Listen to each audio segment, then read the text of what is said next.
This is the mansion of the noble Duke Winter's family. A pair of bloodstained hands continuously landed heavy blows on the person in front. Onlookers gossiped incessantly. TSK, look at him. A favorite attendant, you say, they sneered.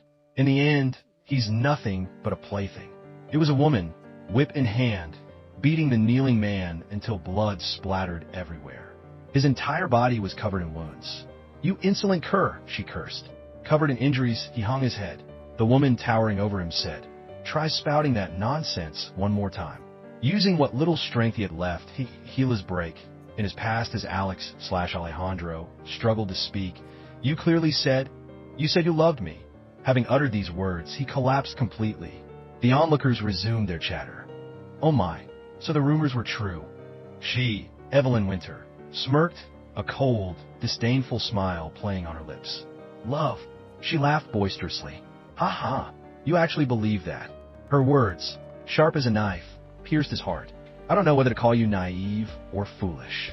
I was merely toying with you, and it seems you've forgotten your station. Pain clouded his eyes. The whip still in hand, she tapped it against her palm, standing haughtily before him, sneering, you insect. 5 years later, at the Duke Winter's family mansion, in a lavish room, glittering as if gilded, a young woman was pressed against the wall, letting out a sharp cry. Ah!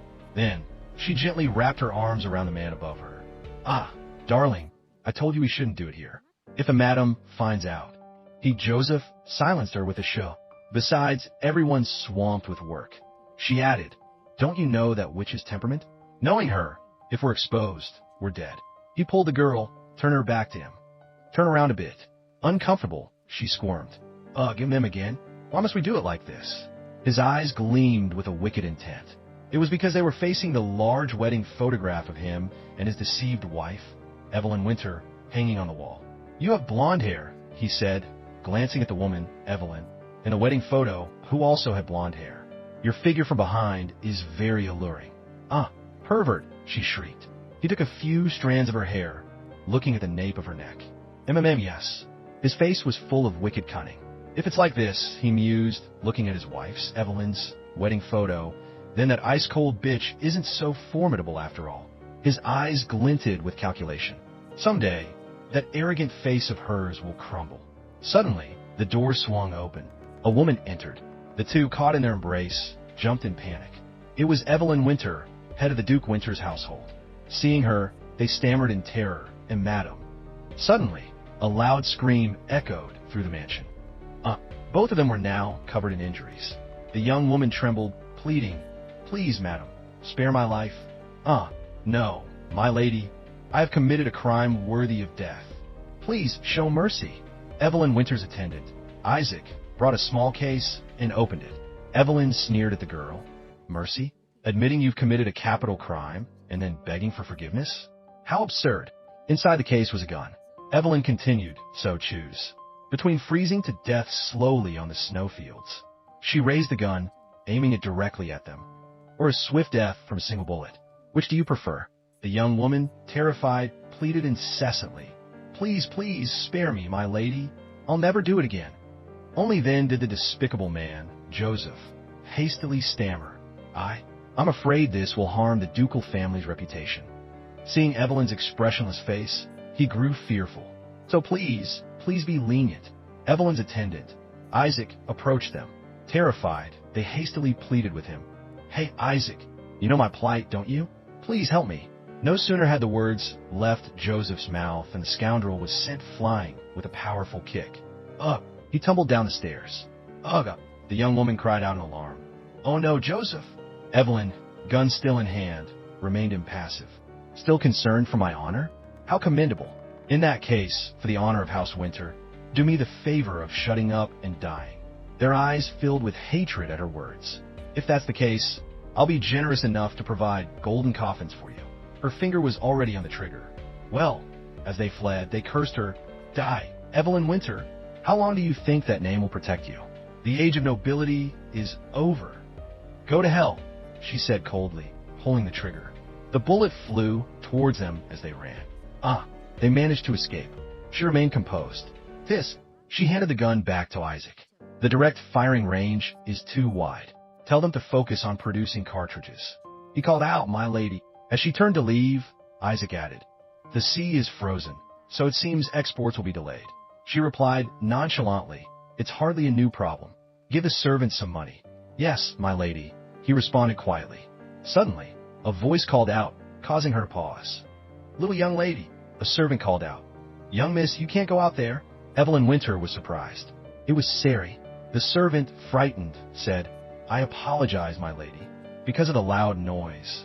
Evelyn handed her cane to Isaac and went to the little girl. The child flinched.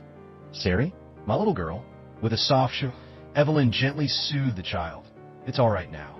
She picked up the small, beautiful child in her arms. There were wolves, so I just chased them away. There's nothing to be afraid of. The servant called after her. And your cane? Evelyn, carrying Sari, replied as she walked. I'm fine for now. She asked the little girl, all right then. What did you draw this time? She looked surprised at the picture Sari had drawn. Little Sari followed her gaze. Flowers, Evelyn. She seemed a little taken aback. Something not usually seen in this region. Did you see it in a book and draw it? Evelyn inwardly marveled. This child is so intelligent. The little girl smiled adorably, looking at Evelyn. Do you want to give it to me? Evelyn looked at the child intently. Her eyes were both sharp and bright, like emeralds. She recalled a story from a long time ago. A young man had offered her a flower with both hands, hesitatingly saying, Miss this. She took and asked, what is this? He replied, I asked for permission and carved it at the sculpture workshop Miss helped me get into. His hands were clasped tightly behind his back, slightly fearful. If you don't like it, you could just throw it away. She continued to gaze at the flower. Because I thought I needed to show it to Miss first. She praised, the flower is beautiful. She brought it to her nose to smell it, then said, though it's a pity it has no scent. His eyes were gentle, a few beads of sweat from nervousness still on his cheeks. He kept stammering, someday, I will. He seemed to bow his head slightly in disappointment. Bring you real flowers. Then an image flashed. Him, tortured by her, covered in wounds, collapsed on the ground. Her gaze softened slightly, seemingly holding a hint of sadness. She turned to the little girl and said, Thank you, my dear. Sari Blue Day has a very fragrant scent. People also use this flower to brew tea. She said, Next time, we'll go and try it ourselves. She suddenly thought of something. That's right, she continued, someday. Her unfinished sentence was cut short. Someone burst through the mansion door, rushing in and shouting, My lady, something terrible has happened. Huh, she asked, what is it? He reported, all export goods from the entire northern region have been confiscated and searched. She was slightly startled. It said the army is hunting down traitors. All of Winter's transport ships have been seized. At that very moment, a vehicle stopped right in front of the mansion. The army hunting traitors had arrived. As he approached the door, he heard her say, Dare to touch my ships? He lit a cigarette, standing outside, listening. Inside, Evelyn angrily shouted, Who dares? He strode in confidently. It was the colonel of the ANTC army, a war hero who had achieved great merit in the Boer War. Evelyn was furious. That person, then why?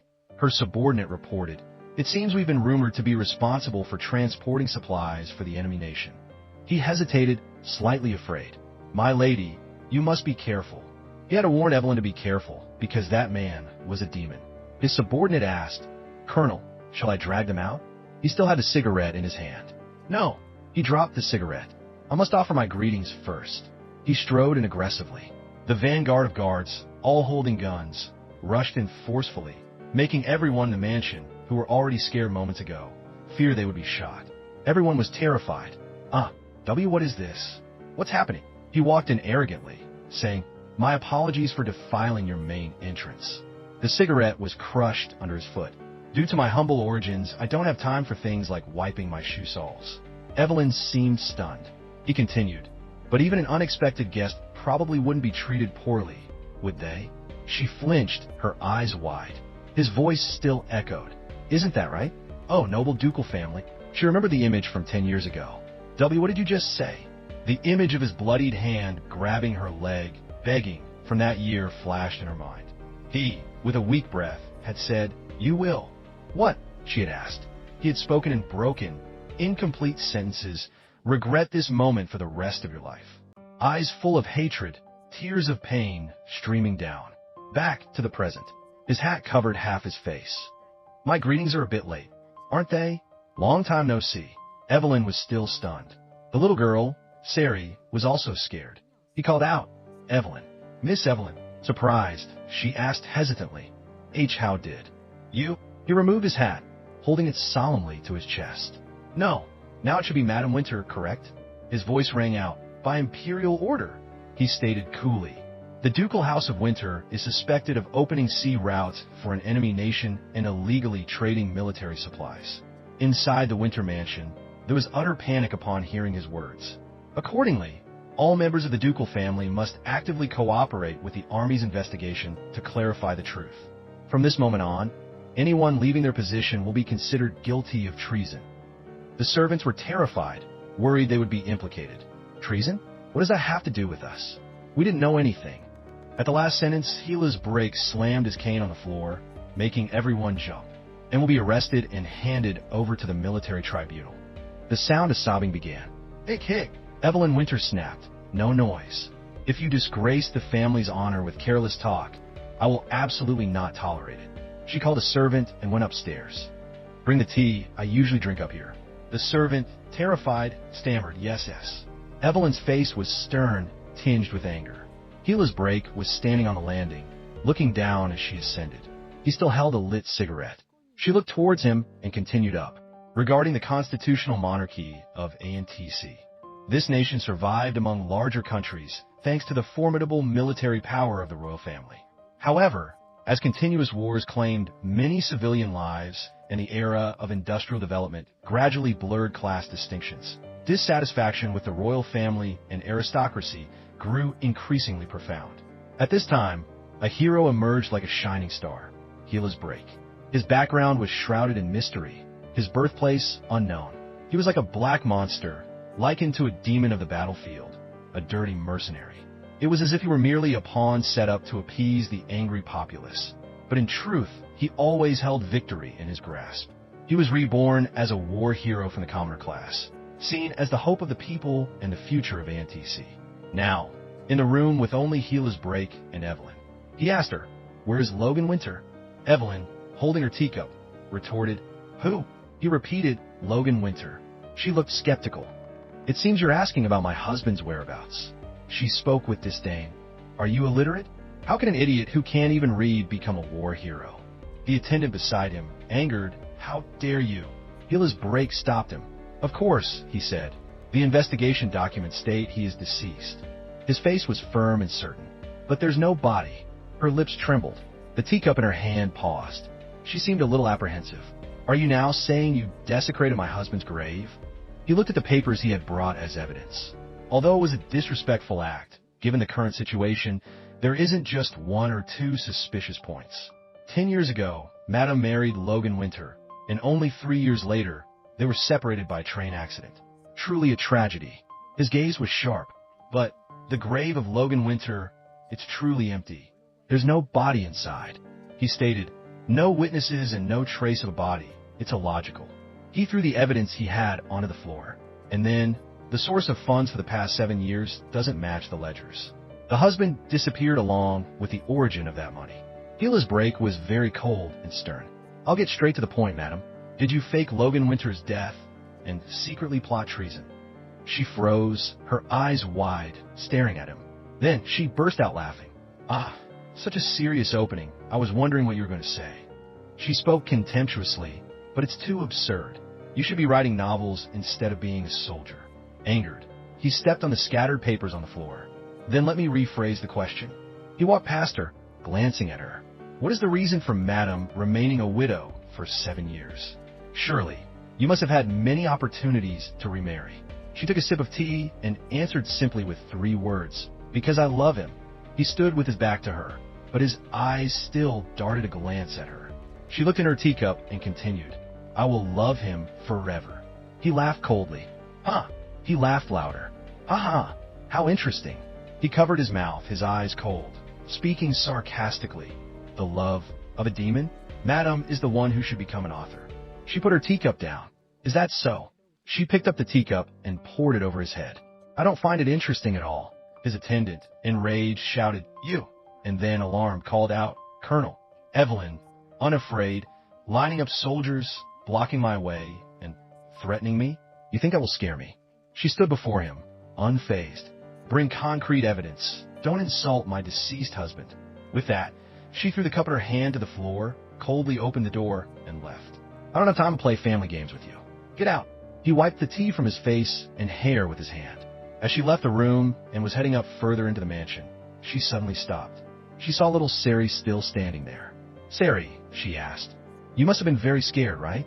The little girl's face was full of fear, clutching her drawing. Evelyn gently coaxed Sari. "It's all right now." She beckoned the little girl over. "Come here." Just then, Hila's break was still following her. He called out, "Madam." She turned back angrily to look at him. He continued, "I still have something I haven't told, madam." She snapped, "I don't want to hear it." But he persisted. "Perhaps you need to hear this." He said, "On a smuggled cargo ship heading towards the enemy nation, a large quantity of weapons was seized. They bear the Winter family insignia." Evelyn grew increasingly, utterly astonished. "If madam cannot prove that it is untrue, then prepare yourself for the death penalty." Hearing this, her expression showed no fear, only contempt. She said, "Threatening with my life? This trick stinks, you know." She poked him with her cane. "You might as well cry and beg me like you did before." The image of him crying, kneeling at her feet, begging 10 years ago, flashed in her mind. At that time, his tears carried much hatred and resentment towards her. She continued, "If so, who knows, I might remember old times and tell you what you want to know." Suddenly, his hand grasped her cane. He abruptly snatched the cane, pulling it towards him, causing Evelyn to startle and stumble. She fell against him with a soft ugh. He grasped her shoulders, looked at her, and called, "Madam." He glanced at little Sari, who was standing there frightened, and said in a low voice, just for her to hear, "Isn't the child still young? Please." He still held her close. "Be careful." She was slightly scared, even breaking into a sweat. She wanted to pull her hand away from his grasp. They released each other. He turned away and said, "Rest today. I've scheduled a meeting for tomorrow." Sari, frightened, hugged her. Evelyn, standing above, still watched him leave. Hila's break called her, and Sari ladies. A tear seemed to fall from her eye. The cane he had snatched was now thrown on the floor. The Ducal House of Winter was a founding contributor to ANTC, the most loyal and upright subject, granted the Northern Territory, and had accumulated vast wealth from minerals and military industry. But the ducal family, blinded by money, did not hesitate to break the law to expand their business excessively, making dirty money through illegal activities. When the matter came to light, the ducal family faced a massive wave of public outrage. Honor? What is that? Just a dirty merchant. The public criticized the Duke as vile, common individuals cloaked in the guise of nobility. Therefore, to cleanse the shame Winter had endured, they adopted Rowan, the top graduate of the academy at the youngest age, and entrusted him with the position of family head, shouldering the heavy responsibility of an entire clan. But only 3 years later, he disappeared. The one who remained was his wife, Evelyn Winter. Not only did she not falter due to her husband's departure, but she also continuously and aggressively expanded the business. This very act made the public increasingly resentful. People hated her, calling her by unpleasant nicknames like Ice Witch or Money-Obsessed Widow. Curses echoed everywhere. Living extravagantly, that woman will eventually ruin the family. But it was noteworthy that even as all the malicious rumors rained down on her, the woman merely smiled contemptuously, paying them no mind. However, the seemingly endless business of House Winter began to stagnate, and the current lack of a legitimate heir caused the ducal family's prestige to plummet sharply. In a magnificent castle, Evelyn Winter was listening to the other person speak, but they made a request that utterly surprised her. She slammed her teacup down, asking, "What?" The other person bowed their head, handing over some documents, and said, "Madam, please sell your title and domain to me. Instead of having all your assets confiscated by the royal family, wouldn't it be better to renounce all positions and live the rest of your life peacefully?" Hearing this, she angrily retorted, "How ridiculous! Do you think I'm short of money?" Hearing that, he immediately recounted recent information he had come across, trying to force Evelyn Winter to make a decision. The gold or mining output has also decreased significantly, and if you're convicted of illegal trade with an enemy nation, it will be difficult to ensure future profits. Ending everything within my authority is beneficial to Madam. Evelyn looked at the contents of the papers, softly uttering, "Your authority? It seems you have very strong backing, don't you?" At this, the other person rose from their chair, lightly covering their mouth with a cough, and casually replied, "It's someone Madam cannot oppose." Hearing this, she felt no fear at all, smiling mockingly at his ploy. "Uh-huh, you're worried about me? You're truly generous, Colonel." Despite Evelyn's attitude, he remained unfazed, telling her, "Then, Madam just needs to sign." She immediately stepped beside him, pushed the stack of papers towards the opposite side, and said coldly, "But the only one qualified to show me mercy is His Majesty the King."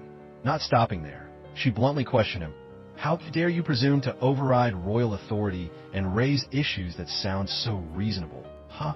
At this, she opened her mouth and called, "Isaac, pack our luggage. I will request an audience with His Majesty to discuss this privately. As the family head, I will depart for the royal capital at dawn." In her bedroom, Evelyn sat pensively under the lamplight. She clenched her fists angrily, thinking about what that person had said earlier in the day. "It's someone Madam cannot oppose." She cursed loudly, "Insolent fool, you think you can rob me of everything this way?" At that moment, little Sari tiptoed to Evelyn's side. Evelyn, distracted, didn't notice the little girl's presence until Sari was about to touch her. Annoyed, she turned around and shrieked, "Who is it?" Seeing this, Sari was somewhat frightened, looking at her mother with wide, round eyes, and whispered, "It's Sari." At this, Evelyn, startled, sat down and took the little girl's hand. "I'm sorry, my child. I accidentally. Are you in much pain?" Sari burst into tears, sobbing. Seeing this, Evelyn immediately hugged the child, comforting her, "Don't cry." After a while, when Sari had fallen asleep, Evelyn gently touched her hair, saying, "Phew." It took a while for her to calm down. She seemed to realize something and said to herself, "Ha, right, there's no need to rush. I am the master of winter. No one can take what's mine, absolutely not." Then, she fell asleep on the chair, holding her child, without realizing when. In the morning, when Sari woke up, she saw her mother still asleep. The little girl felt very happy and ran off, leaving Evelyn alone, asleep on the chair. At this moment, Colonel Gila's break walked in with breakfast. Evelyn still didn't notice his presence. She mumbled in her sleep, "Rowan, Rowan," and cried. Seeing this, Gila's break immediately called out, "Madam, wake up. Haven't you eaten anything today? Eat. You'll faint if you go on like this." Seeing this, Evelyn looked down and said, "If this is a bribe, it looks pathetic. Take it away." Hearing this, Gila's break didn't leave. His hand touched her neck, and he said softly, "As expected, you have a fever. Is it hard to swallow?" She immediately slapped his hand away, annoyed, saying, "What do you think you're doing?"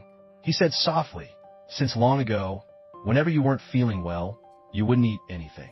That's a bad habit, madam." She looked at him defensively. "What do you want? Are you seeking revenge now?" Hearing this, he looked puzzled. "Revenge? I don't know. That requires a worthy opponent to even consider. With such a weak opponent, it's not worth doing." Then he scooped up a spoonful of porridge and brought it to Evelyn's mouth. She refused to eat and instead knocked the bowl over. Gila's break, seeing this, became very angry and raised his hand to grab her neck. Evelyn screamed, "Let go!" He growled, "Try and pull my hand away. When you said you were going to the royal capital, you sounded so spirited. I thought you were so strong. But you're not, are you?" Restrained by him, she could only let out moans. "Ugh, ugh, ugh." Gila's break looked at the porridge and continued, "Even without a spoon, there are many ways to eat." She looked at the person in front of her, approaching her, her voice trembling. "What are you?" He looked at her warningly. "Don't resist." Then he pushed the bowl of porridge to her mouth, saying, "Give up that useless stubbornness and live by eating what you're given like this." At this point, Evelyn couldn't take it anymore. She vomited all the porridge in her mouth. "Cough, cough." The other person looked at her and said, "It's not entirely bad for you. It suits you." Sari ran in and saw this scene. The little girl immediately punched the man who was bullying her mother. Seeing this, he turned and left. As he went downstairs, he didn't forget to warn her, "Finish it all. Don't leave any. Unless you want to be carried to the royal capital like a pile of luggage." Hearing this, Evelyn, while coughing, fell into deep thought. Evelyn remembered a past event when she and Gila's break were young, their master-servant relationship still very close, not distant like now. That day, they went to a deserted mountainous area when it suddenly started to rain heavily. Evelyn looked at the rain, exasperated, exclaiming, "Oh dear, I guess we'll have to wade through water to hunt." Gila's Break, who was with her, heard this and said, "For now, let's just wait until the rain stops." Their hands accidentally touched. Gila's Break felt very embarrassed. He turned his face away and said, "If you just wait here, I'll go call for help." Hearing this, Evelyn quickly grabbed his hand. "Are you planning to leave me alone in this forest and go? Are you in your right mind?" He replied awkwardly, "I'm worried you'll catch a cold if you stay here." Evelyn felt the body heat radiating from him. She retorted, "Liar, you're hotter." He shyly, in a low voice, denied it. "No, that's..." Evelyn looked into Gila's Break's eyes. She saw the confusion in his eyes. She gently suggested, "Look me in the eye when you speak. Wouldn't it be better if you cut your hair?" At this, Gila's Break's face turned pink. He stammered, "And no, I can't. I'll go quickly." Hearing this, Evelyn authoritatively ordered, "Stay by my side. This is an order." Hearing this, Gila's Break's eyes were completely lost just because of her words. In his heart, he silently recalled the tone of the girl beside him. "Don't forget, Rowan, you are mine, and the only asset I have." Then he gently replied, "Yes, Mississippi." His lips moved, showing his submission to the order. Awkward and fervent gestures expressed the love and cherish he felt for that girl. "My foolish and beautiful one." In front of the magnificent castle, Evelyn loudly asked, "What? The carriage is broken?" The coachman, frightened, stammered in reply, "See clearly. Last night it was fine. I sincerely apologize, my lady." Hearing this, she cursed angrily. Inwardly, she thought, "I have to get to the royal capital as quickly as possible." At this moment, a voice spoke up. "Is there anything to hesitate about? There's still empty space, so madam, please get in." Evelyn didn't listen, but turned to the coachman. She asked, "Don, how long will it take you to fix it?" He replied, "Approximately 3 hours." Hearing this, she turned and said to Colonel Gila's Break, "There you have it, Colonel. I will depart in 3 hours." But he completely ignored her. He reached out, touched her arm, then lifted her up. Evelyn, startled by this sudden turn of events, exclaimed, "What do you think you're doing?" He calmly replied, "It seems madam is mistaken about something, but we're not going camping. Before I stuff you into the carriage, please cooperate." Evelyn looked around, worried, thinking to herself, "Aren't there many eyes watching?" She struggled, resisting, and shouted, "Let me go! How dare your filthy hands touch me? Let me go!" The colonel's attendant soldiers, seeing this, began to whisper and gossip. "That woman." Gila's Break, angered, "Are you sure you can bear the consequences? I'll make you lie prone on the ground and beg me." Madam needs to understand the current situation. Evelyn was thrown forcefully into the carriage by the colonel. Annoyed, she thought, "Is this man really?" Then she remembered what had just happened. Gila's Break, with an imposing aura, looked down at her from above, his voice cold. "Who's the one begging now?" Her heart couldn't help but tremble. "The youth I once knew, no." The man's cold voice rang out, "Depart." Inside the carriage, Gila's Break, while reading a newspaper, said, "Fortunately, it seems you've regained your composure. It appears yesterday's meal was effective, wasn't it?" Evelyn retorted, "Don't make small talk. You disgust me to the point of nausea." Hearing this, Gila's Break pondered for a moment. Then, no longer yielding to her, he spoke again. "In that case, I'll have to trouble you. It would be awkward if you dirted the carriage." At this, Evelyn was speechless, not knowing how to reply. After a moment's thought, she retorted, "A stray dog like a bone, now holding a relatively important position, has become insufferably arrogant, hasn't he? The thing that didn't even dare to face me properly before." Gila's Break calmly leaned down, whispering, "Certainly." Evelyn was utterly surprised. She thought to herself, "Not provoked. I can't find any trace of inexperience, not even a remnant." A memory from before flashed in her mind, of the time Gila's Break was still her young attendant. She slowly took out her whip, lashing out at Gila's Break. "Why don't you leave when I tell you to? Let go. Get out." At that moment, Gila's Break had completely shed his cold mask. He seemed to revert to the warm, weak young man of before, kneeling before her, hands clutching Evelyn's knees, crying and saying, Miss, I don't understand why you're suddenly like this. I was wrong. I'll do anything. So please, don't abandon me." Evelyn felt extremely awkward hearing these words. She said softly, "This thing Doesn't understand human language, huh? Then she shouted, "You're an eyesore, so get out of my sight." At this moment, Evelyn, not yet fully awakened from her reverie, reached out and touched the face of the person opposite her. "Since when?" Seeing her action, he immediately asked, "What are you doing?" "I'm asking you." Evelyn, flustered, had to invent a reason to deceive Gila's break. "There was dust, so I was just going to brush it off for you." To be startled and grab a lady's hand over such a small thing. "It seems your master didn't teach you well, did he?" Hearing this, Gila's break coldly said, "That's not an appropriate thing for you to say." At this moment, an attendant entered and reported, "We've arrived, Colonel. I will escort Madam to the audience chamber." Hearing this, Gila's break adjusted his attire and said, "It seems now is not the time to reminisce about old times. We'll do it later." He then turned and stepped out, waiting for Evelyn. She paid him no mind, walking straight ahead, retorting, "Those messy old stories are truly dull." As she entered, Evelyn saw Victor Anik. Seeing her, he said in a teasing tone, Oh, so you finally showed up. How long has it been? The last time we met was at Rowan's funeral, wasn't it?" The attendant, hearing him, chimed in, 7 years, Your Grace the Grand Duke." He feigned regret. Time flies, doesn't it? But neither the years nor a widow's sorrow can conceal that exquisite beauty.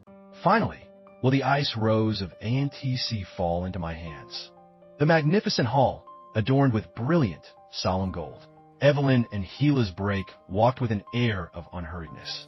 Suddenly, a voice rang out, "Oh, how long has it been?" Victor Anik approached from a distance, a warm smile on his lips, saying, "I thought I had forgotten Madam's face." Evelyn, her face impassive, greeted, "Grand Duke, have you been well? It's truly regrettable that we must meet under such unpleasant circumstances." Victor replied magnanimously, "Honestly, Madam, don't be so stiff." He laughed, walking beside Evelyn, placing his arm on her shoulder, feigning concern. "And Madam is so cold. Shouldn't we have a warm cup of tea first?" She glanced at the unfamiliar hand on her shoulder and directly pushed it away, showing her refusal. "Thank you for your concern, but I need to clear up the misunderstanding with the king first."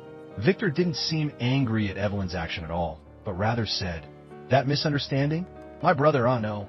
Lately, His Majesty the King's chronic illness has worsened, so his mind is not entirely clear. Due to his long battle with this terrible disease, His Majesty's temperament has become extremely sensitive." It seemed that at this moment, in the sick room, the king was in great pain, struggling with his illness. He reached out, touched her arm, then lifted her up.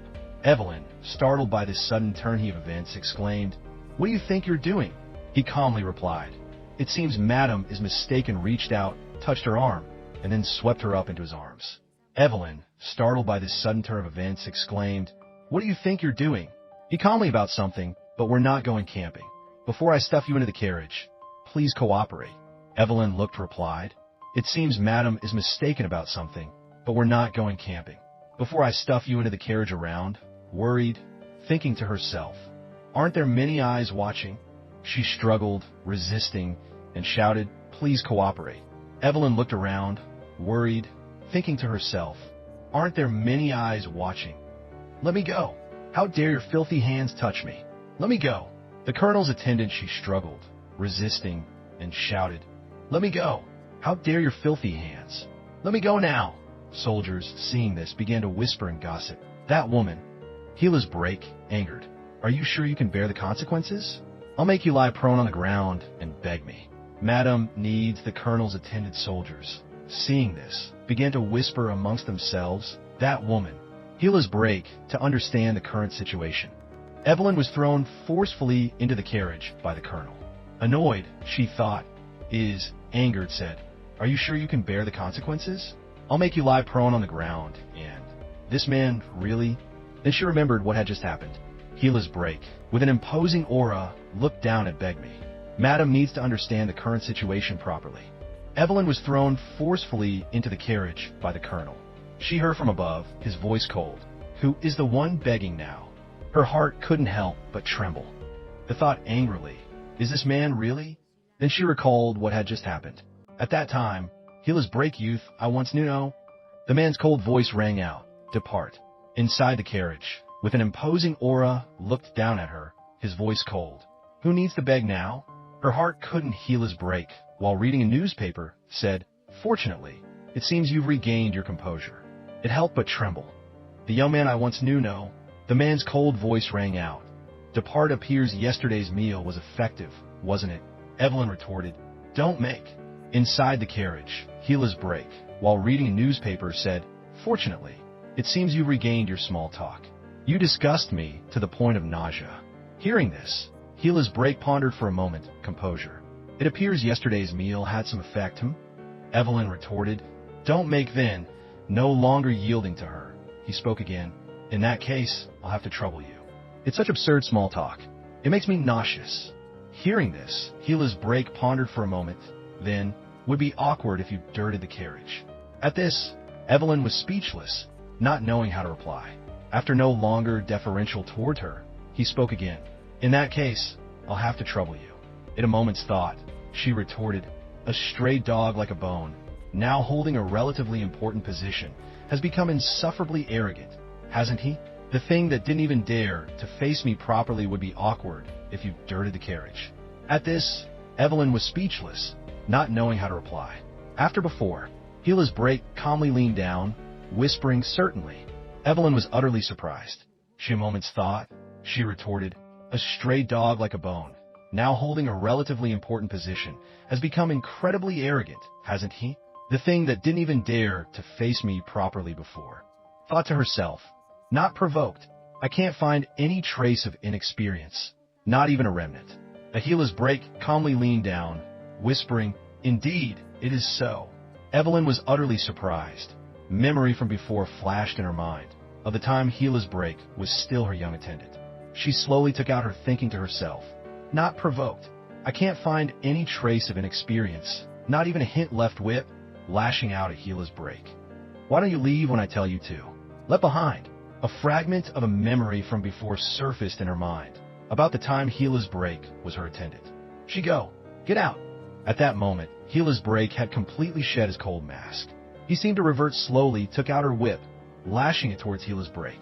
"Why, when I speak, don't you," to the warm, weak young man of before, kneeling before her, hands clutching Evelyn's knees, crying and saying, "Miss, I don't understand why you're suddenly like this. I was wrong. I leave on your own. Let go, or else get out." At this, Gila's break completely dropped his cold, "Will do anything. So please don't abandon me." Evelyn felt extremely awkward hearing these words.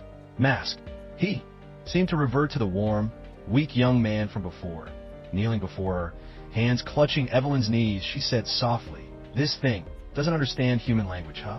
Then she shouted, urine eyes, crying and saying, "Miss, I don't understand why you're suddenly like this. I was so get out of my sight." At this moment, Evelyn, not yet fully awakened from her reverie, reached wrong. "I'll do anything. So please don't abandon me." Evelyn felt extremely awkward out and touched the face of the person opposite her. "Since when?"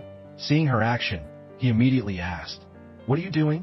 I'm asking you." Evelyn, flustered, had to invent a reason to deceive hearing these words. She said softly, "This thing doesn't understand human language, does it?" Then she shouted, "You're an eyesore, so get out of my sight."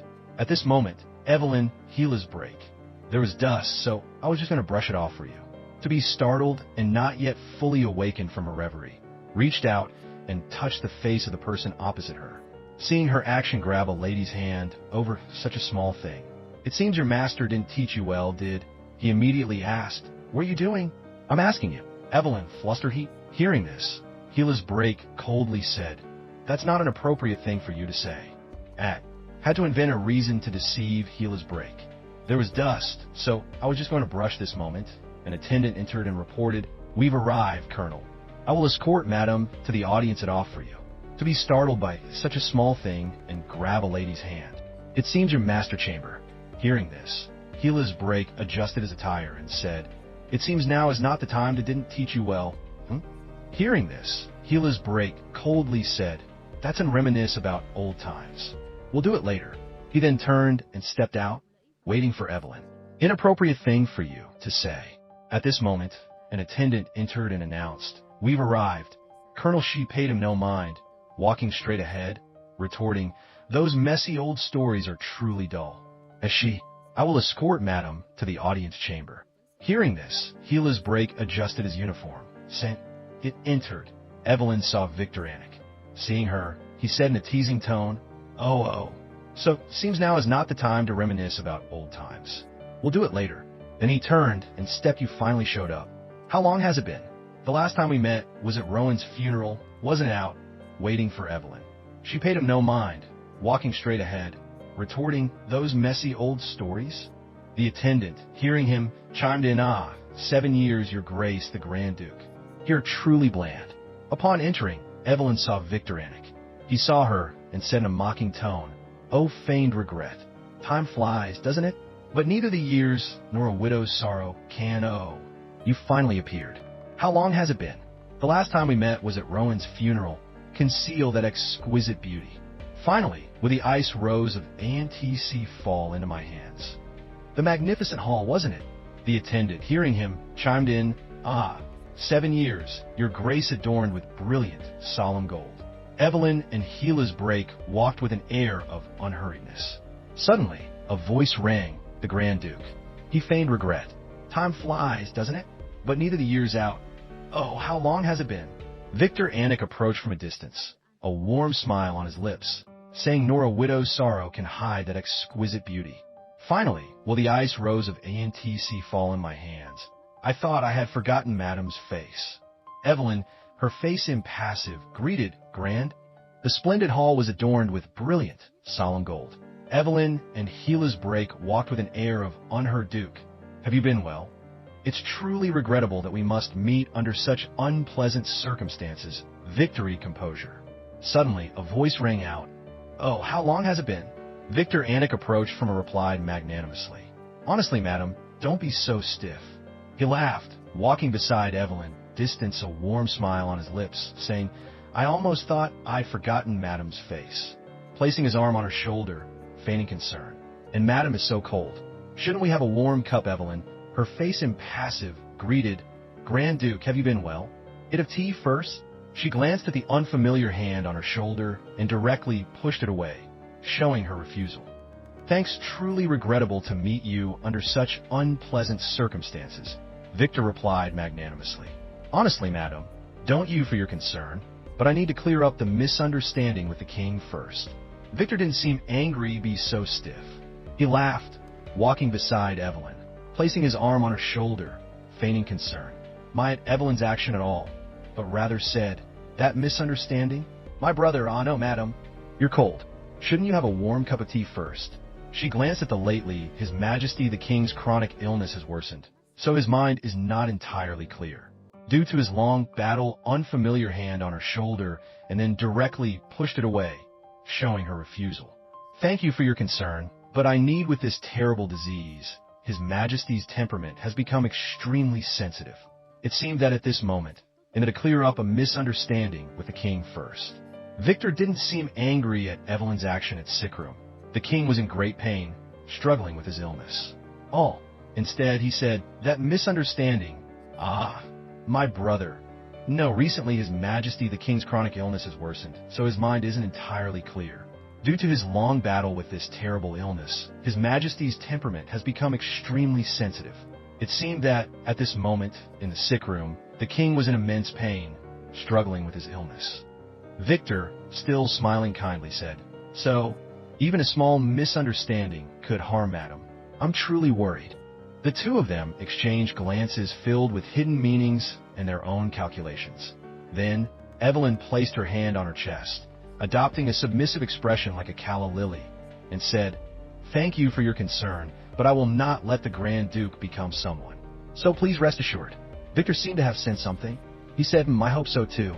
But that friend of yours is quite a fierce one."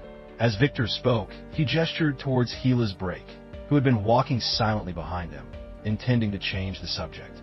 He said playfully, "I don't know why, but he's always very eager to jump into matters related to rebels. Even I have to raise both hands and feet in surrender." But neither Evelyn nor Gila's break showed any sign of interest.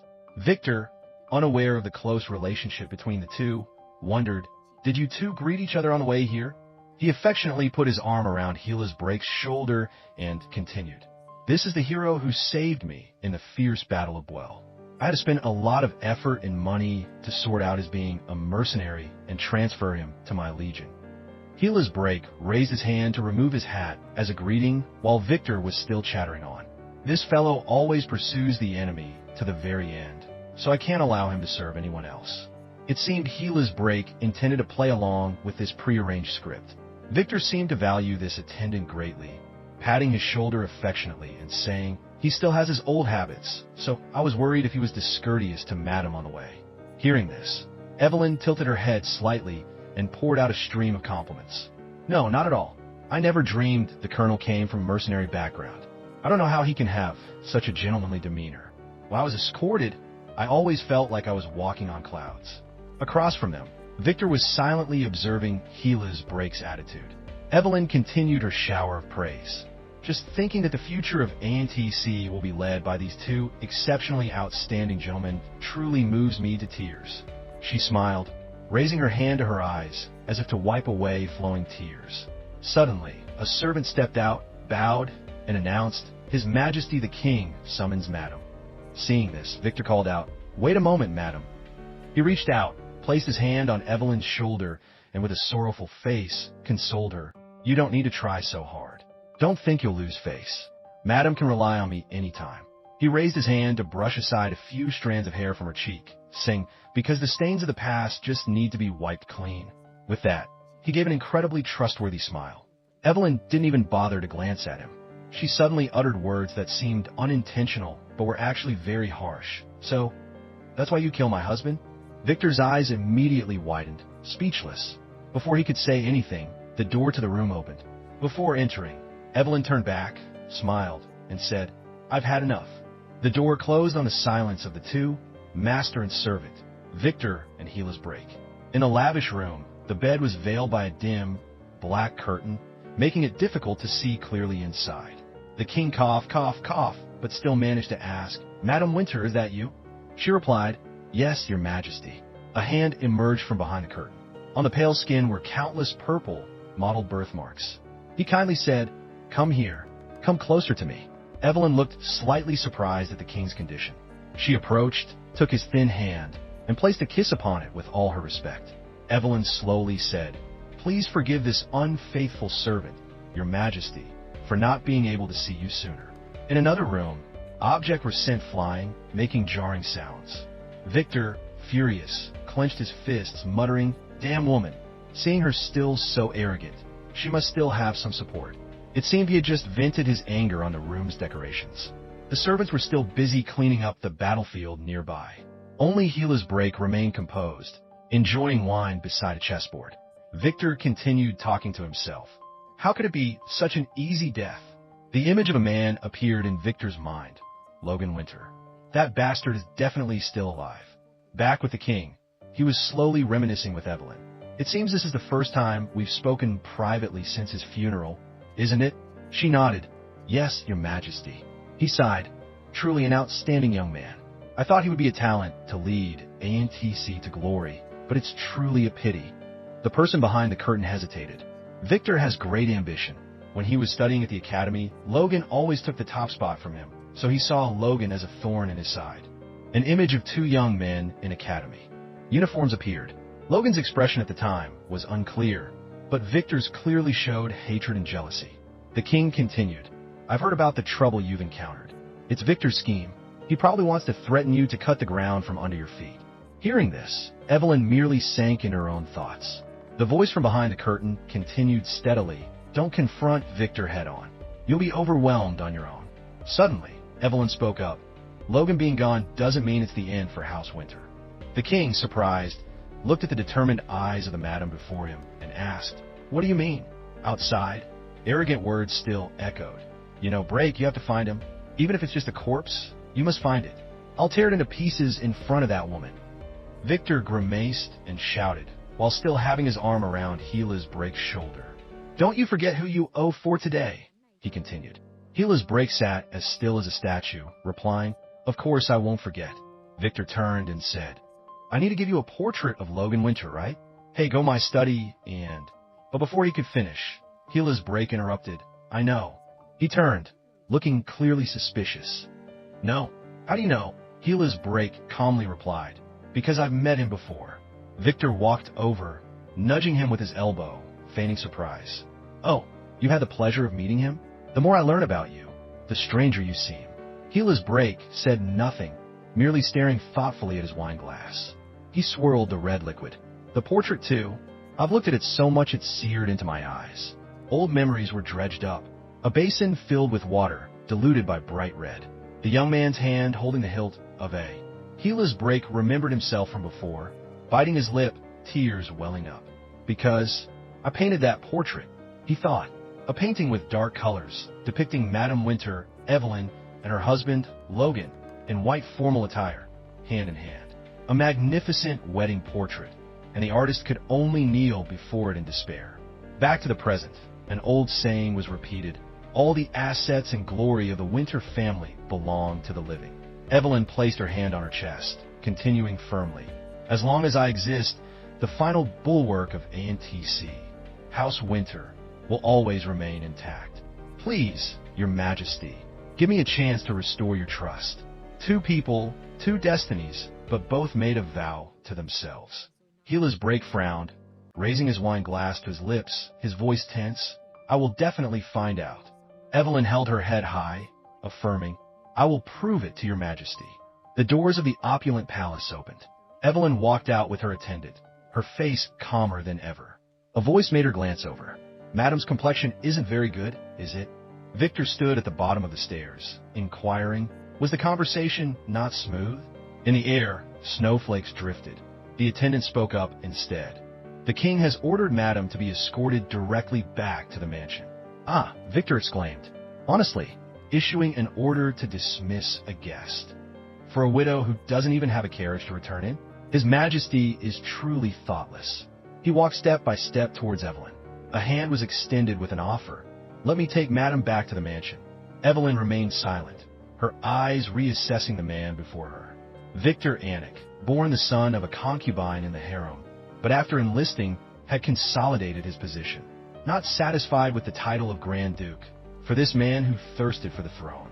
The image of Gila's break appeared in Evelyn's mind. He had all the power and ability to fulfill that ambition. But in a nation that valued lineage like ANTC, gaining the support of the aristocracy was difficult. Therefore, he wanted, here today, to seize the ducal house of Winter. The scene before her now was Gila's break, silently bowing his head. Victor, still patiently holding out his hand, awaited her answer. And countless people stood below, looking up, watching their every move. Evelyn concluded, to further solidify his own position. She smiled and said, mobilizing so many people like this, anyone who sees it might think a festival is being held. Victor innocently asked, if Madame wishes, we can have a dance. But she only replied, I respectfully decline, Your Grace. Victor directly grabbed Evelyn's hand. He glared, revealing a threatening attitude. This is the last time I extend my hand first. Unexpectedly, a voice called out, Uncle, what do you think you're doing? A pair of feet rushed forward. Immediately, people whispered, Prince, Your Highness. Joshua Anik, the current crown prince, rushed forward angrily, scolding, surrounding an unarmed lady and threatening her. Aren't you ashamed of the name Anik? Victor turned around in surprise and asked, Joshua, Prince, what brings you here? Isn't it currently academy study time? Gila's break, beside him, looked over with a very dangerous glint in his eyes. Joshua stepped forward majestically, replying, You don't need to worry about my studies. Instead, long time no see, Madam. The young man blushed slightly as he greeted Evelyn. Evelyn also replied, It is my honor to see Your Highness the Prince. It's a great honor that you still remember me. Joshua stammered, Tish, that's a matter of course. Oof. He glanced towards Gila's break, who had already regained his usual composure, and asked, I heard Madam has faced many difficulties. Are you all right? Victor looked up and said, Joshua, this is not something for a child like you to meddle in. But Evelyn interrupted him. A child? I heard the prince is about to graduate as valedictorian. She approached and took Joshua's hand, kindly praising, Valedictorians from the academy have always become the pillars of ANTC. How truly proud, Your Highness. This made him blush deeply. Joshua, flustered, showed humility. And no, not at all. I just want to become an outstanding person like the late Duke. Evelyn then said, if my husband could hear this, he would be very happy, Your Highness. May I ask a favor of you? Joshua agreed immediately. Anything, madam. She lowered her eyes, speaking with a sorrowful expression. It's truly shameful, but I have no carriage to return in. Before reaching the royal capital, a pack of wolves suddenly attacked, so the return journey is fraught with danger. Gila's Break listened in silence, his face impassive, making it impossible for anyone to know what he was thinking. Evelyn put on a pitiful act, uttering a plea. Your Highness, may I borrow Your Highness's carriage? This scene evoked much astonishment. Victor curled his lip with a humph, while Gila's Break frowned, looking at them. Joshua, slightly surprised, replied, What? That? Of course it's no. Before he could finish, Evelyn exclaimed joyfully, It is a great honor for my family, Your Highness. She knelt on one knee, took Joshua's hand, and placed a kiss on it, just as she had done with the king. The young prince was immediately taken aback by this action, but Evelyn continued, This favor I will never forget for the rest of my life. As long as ANTC exists, I swear by all the loyalty of House Winter, I will not let anything happen that affects Your Highness's safety. The officials standing around watching were all stunned. Even the lieutenant colonels and majors on guard couldn't help but think, what a formidable woman. Completely overturning the Grand Duke's prepared chessboard wasn't enough. She even splashed mud on him. From now on, what happens next? Before they could finish their thought, a laugh escaped from the person beside Gila's Break. Gila's Break restrained himself, leaving only the corners of his lips slightly upturned, making even the lieutenant colonel beside him ponder. Joshua then acted immediately, ordering, What are you all standing there for? Quickly escort madam to the carriage. No whispering. Move. Victor walked over to Evelyn's side and whispered, Madam thinks that by joining hands with a child, she can lick the old man's boots? The old fox is also quite formidable, but it seems you weren't provoked, merely calmly replying. Better than licking a rope that has already fallen to the ground. Hearing this, Victor could only burst out laughing. Ha ha ha. Interesting. Very interesting. You mean I'll regret this, right? Gila's Break stepped forward and called, Madam, there's conflict nearby. It's very dangerous, so I will escort you until departure. His demeanor was incredibly solemn, but Evelyn ignored him and walked away, saying, Do I need to spell it out? Are you the pack of wolves? No need. Just as she finished speaking, she broke into a sweat. The step of his carriage was higher than she thought. On the other side, Gila's Break suddenly squatted down, extended his hand, and said, Step on it. Evelyn, clearly annoyed, questioned, What are you scheming? Gila's Break calmly replied, I have no other intention. Just want to help madam, out of a gentleman's duty. She frowned even tighter, but could only reluctantly step up. A crack sound was heard. Evelyn stumbled, one foot on the carriage, the other still supported by Gila's Break. It turned out her heel had broken. Gila's Break kindly said, You've been through a lot lately, madam. Please rest a bit at the mansion. Evelyn frowned and scolded, Don't pretend to be concerned for me. Disgusting. His face was now hidden by the brim of his hat, making his expression hard to see. Only his voice came from below. I don't know how you hear and feel it, but fortunately, it seems madam has regained her spirits. This remark made Evelyn's eyes widen, but Gila's Break wasn't finished. I sincerely thank the gods for that. The broken-heeled shoe fell to the ground. Evelyn contemptuously said, Don't appear before my eyes again, before slamming the carriage door shut. Not far after she left, his colleague standing nearby called out, Colonel, why do you seem to be happy? Gila's Break replied, Is that so? In short, I can't help but be happy. Gila's Break monologued to himself. Miss, do you remember teaching me that? The thrill of the hunt is the moment the prey gives up running and turns to fight back. What appeared in his mind was the scene of a wolf, facing knives and guns, still fiercely standing up to protect itself and its kind. In the carriage, Evelyn was pulling her skirt to cover her bare foot. Gila's Break was still telling himself, Fortunately, you are healthy. Fortunately, you love your husband and child. Fortunately, you have honor to protect. Evelyn leaned back in the carriage seat, looking extremely troubled. Because there's still something to lose, it's truly fortunate. Gila's Break seemed to rejoice inwardly. Standing in the same spot, solemn, with the broken-heeled shoe in his hand, he thought, Thank you, miss, for teaching me about love. The image of Gila's Break kneeling before that portrait reappeared. and for showing me how worthless and painful it is. He smiled faintly under the falling snow, and for leaving me with so many things I can teach you. On the way back, Evelyn was biting her nails, looking extremely anxious. Hila's break wore an incredibly inscrutable expression, half frowning, half smiling, the corners of his lips curled. I'm truly grateful for that. A week later, a pile of rubble was stacked before them. Isaac pushed up his glasses to observe in detail and said, "Are you serious, my lady? You're going to rebuild the Brinton Railway business?" Evelyn Winter said nothing, just looked at the papers in her hand.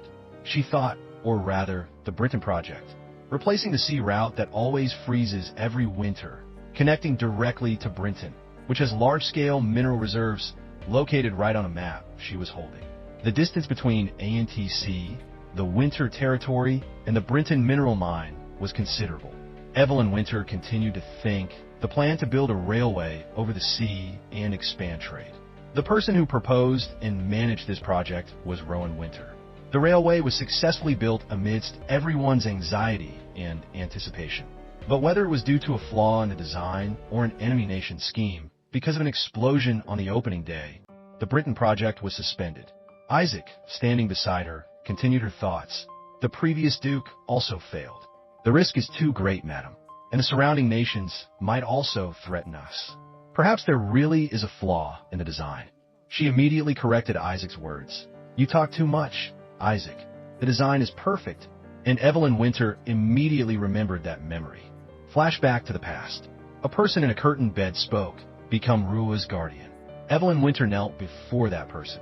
The person said, if you, the representative of the aristocracy, stand up to support Rua, it will surely become a great strength for him. But I need something to show the outside world. Evelyn Winter bowed her head in obedience. Yes, I will organize balls for networking, something I have neglected for a long time, and I will ensure the prince's position is firmly consolidated. The person Evelyn Winter respected hesitated slightly. Just with that, she quickly added, and a long-cherished business venture, the one that will make ANTC shine brightly. The Brinton Project. Evelyn Winter placed her hand on her chest, very sure of her words. I will show you. This Evelyn Winter will succeed with that project. Evelyn Winter recalled those words, somewhat thoughtfully, but she roused herself and said, this project is a gamble with our family's destiny. We absolutely cannot retreat. Suddenly, another voice interjected, sorry to interrupt, but this area is restricted to ordinary personnel. It was the colonel of the ANTC army. He asked, can you present your entry permit? Facing the colonel's interrogation, Evelyn Winter retorted, what permit? You're the shameless one, trespassing on someone else's property. He immediately counterattacked. This wasteland is property? This is the first I've heard of it. Madam, please leave. She immediately confronted him. Did your master get angry and not tell you? This is a national project that His Majesty the King has given me full authority over. You're the one who has to leave. Amidst the desolate scenery and the cold of winter, both fell silent, looking at each other. Evelyn Winter continued her work. Isaac, the documents are too messy. Bring me the corrected blueprint. Isaac, flustered, took it. Ah, yes. The colonel also gave orders on his side. Lieutenant, second lieutenant, you all withdraw. When only the two of them remained, the colonel continued. Even if it's madam, being alone is too dangerous. So, please feel free to work. She didn't even bother to pay attention to him. Evelyn Winter thought to herself, such blatant surveillance. I'm in a state of complete confrontation with the Grand Duke because of the previous incident, and I know the Grand Duke wants to use the ANTC army colonel to observe me. He will definitely destroy Winter at all costs. Suddenly, she remembered his earlier words. Fortunately, it seems Madam has regained her spirits. Evelyn Winter was slightly moved by those words. There's no time to dwell on such useless matters. She looked up. Right now, I only have one thing to do. Sort out the legacy Rowan left behind. Evelyn Winter touched her face, a hint of sadness in her expression. She remembered Rowan. Some time ago, ANTC was in a chaotic period. The fundamental method to turn ANTC into a great power, Rowan said, is to develop a free trade market, not limited by seaports. Remember, madam, the Brinton Bridge will become a beacon in this dark era. Evelyn still remembered that warmth. Rowan embracing her. Suddenly, high above, the Brinton Bridge was about to collapse. The colonel saw the iron debris about to fall on Evelyn's head. He shouted, "Madam!" Evelyn had just looked up when she was pulled out of the accident by the colonel. "Are you alright?" She gritted her teeth. Evelyn Winter's foot was plunged into the water after the ice cracked. He kindly pulled her leg up. "You might get frostbite. First, take off your shoes." Evelyn, startled, immediately pushed his hand away. "I told you not to touch me." The atmosphere between them became tense. He said, "Stubbornness for no reason can lead to having to amputate your toes." She angrily retorted, "The thing that needs to be cut is your ears." The snow fell heavier for a while. He took Evelyn's hand and helped her up. "You don't want to freeze to death, do you?" Then he aggressively pulled Evelyn away. "Let's go." She could only accept his action. The cold colonel said, "A place to wait until the blizzard stops." They arrive at a log cabin from a distance. He said, "Over there." Evelyn Winter was astonished. That place. Flashback to the past. In that log cabin, a man and a woman were caressing each other under the dim light. In the present, that log cabin had become an abandoned house, dilapidated everywhere, with belongings scattered around. The blizzard grew stronger. The colonel arranged a seat for her. "Wait here for a while until the snow stops." At the log cabin, the colonel said, "First, we need tools to start a fire. Something that can be used as firewood." He saw the tattered bed and said, "This place is still the same, huh?" Evelyn hugged herself, her face emotionless, not looking at him. "These dusty shacks. I erased them from my memory a long time ago." The colonel approached, touching every nook and cranny. "Is that so?" And he decided to use some books to start the fire. "You should come a little closer. Don't you need to dry your clothes?" Evelyn, embarrassed. "You seem accustomed to situations like this." The colonel seriously started the fire, so she could get warmer. "Has Madam forgotten I'm a soldier?" Evelyn looked disdainful. "A soldier? Huh, a kid who only knows how to play with carving knives." The colonel stood up, approached, and reached out to kiss Evelyn's hair, to her astonishment. "Yes, thanks to Madam." Evelyn, annoyed, pushed his hand away. She maintained her elegance despite his rude behavior. "If you're alone, you can walk to the villagers' houses." "You go ahead." The colonel asked, "Are you serious? If I leave this place and don't tell anyone about you, you'll probably freeze to death here." Evelyn Winter covered her mouth and chuckled faintly. Then the Grand Duke will surely be pleased." He continued. He clicked his tongue at how dull it is. The colonel looked up and saw the lamp on the wooden ceiling, long extinguished. "I remember something from the old days." She turned to look at him. The colonel looked at her back. "Can I ask now?" Evelyn was a little wary. "What?" he asked. "Do you truly love Rowan Winter? Can Madam alone succeed with a project of such great risk? Did he truly love Madam? Is he a man who wouldn't hesitate to push the woman he loves into danger?" Evelyn Winter shouted, "Enough!" She couldn't contain her anger and said, "The colonel asks such strange questions, as if certain that person is still alive in this world." Evelyn questioned, "And what about you? Are you truly loyal to the Grand Duke?" Based on Evelyn Winter's knowledge, someone nominally a war hero being sent to a place like this royal capital, acting like a mere guard. She reached out and touched his cheek. "Indeed, it seems the Grand Duke doesn't truly trust someone of such lowly origin as you, does he?" The colonel said, "That's not Madam's concern." She coldly said, "You think the Grand Duke won't abandon you? What a pitiful creature. Unable to bite the master, unable to defy the master's will. Is that your nature?" He took Evelyn's hand that was touching his cheek, looking up at her. "Because to arbitrarily doubt and trample on everything is the noble virtue of one who becomes a master." She pulled away, laughing haughtily. Your eloquence has improved. You little brat. You ask me if I love that person, do you?"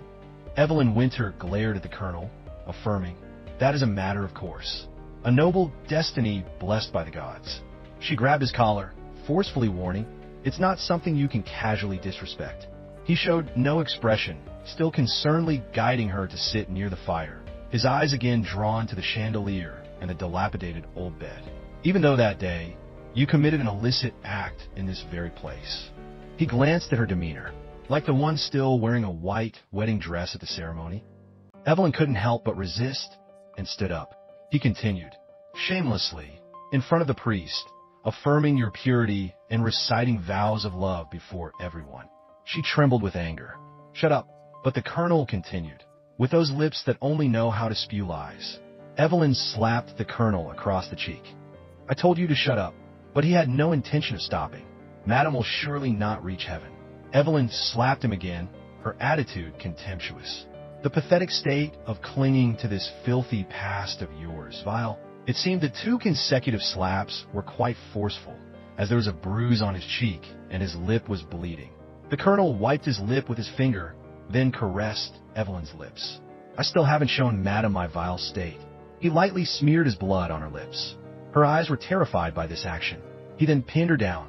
He said, I'm curious what expression Rowan Winter would have if he saw this scene.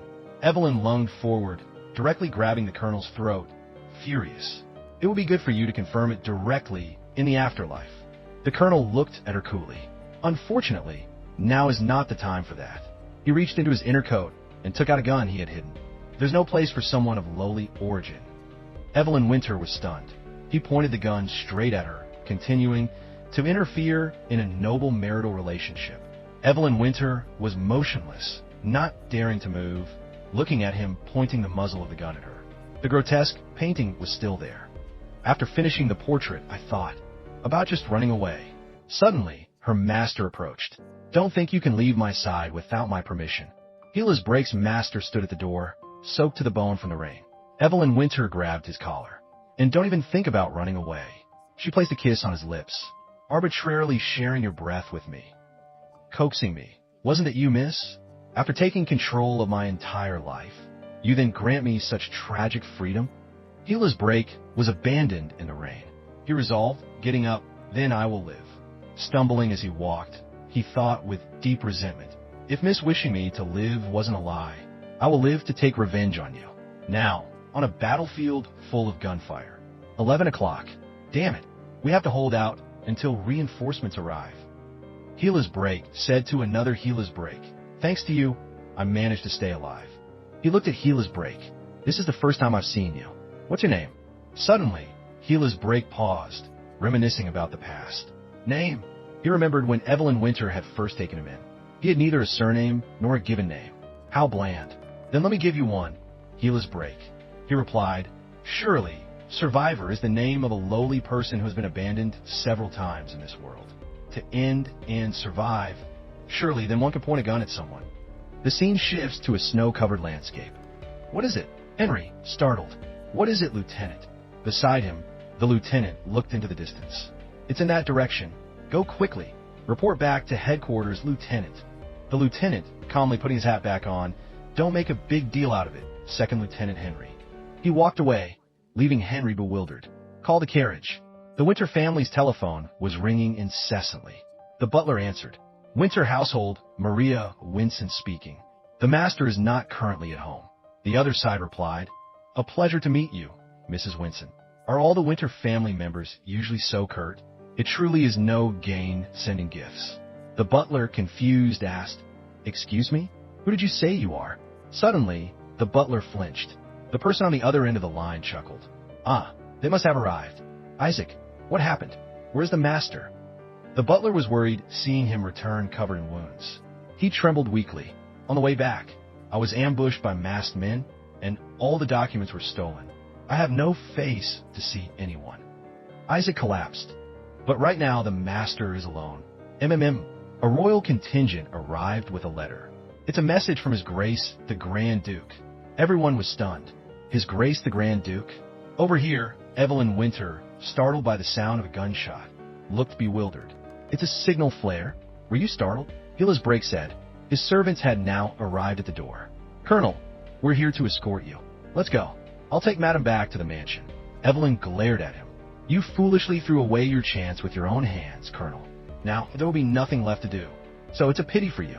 Oh dear, it seems you haven't received the news yet. In the castle, the butler was still on the phone. The man said, there's still one more gift. As you know, Madam isn't unsociable, but being alone seems too lonely. He laughed, sneering. Madam let my best friend go just like that. Meaning, the land the Winter family sold off a few years ago and the mansion have all been bought back. The messenger was now announcing, a ball is scheduled to be held in 15 days. The host will be the new master of the mansion, Break. Colonel Heela's Break. This news struck like a thunderbolt. Madam Winter asked, the Grand Duke granted you the domain? Heela's Break looked down at her. It's a pity for Madam, but I say this based on the principles of a neighbor. He extended his hand. I hope to make the ball truly outstanding. On this side, the messenger continued. His Grace the Grand Duke also added that this is not a piece of advice. At the same time, Madame also took Gila's Break's extended hand and stood up. Then wait for 15 days. Her face was full of hatred. Amidst the rainy, snowy night, the butler, leaning on a cane, walked and asked, "My lady, are you all right?" The Grand Duke just sent a letter. Suddenly, she saw Gila's Break supporting Evelyn home. Both were stunned. Madame turned to Gila's Break and said, "It seems there are many things to do, so I can't entertain you. You should go back first. Then I shall take my leave." After Gila's Break left, the butler asked, "Are you injured?" "I'm fine, but Isaac's face was bruised." "My lady, I have no face to see you." Seeing him like this, her mood was indescribable. "First, prepare a bath. Call a doctor."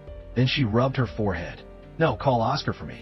In the castle's bathroom, Madame was soaking in the tub. She was thinking about Gila's Break's words. 15 days. Later, I hope Madame can attend as a neighbor. She sighed.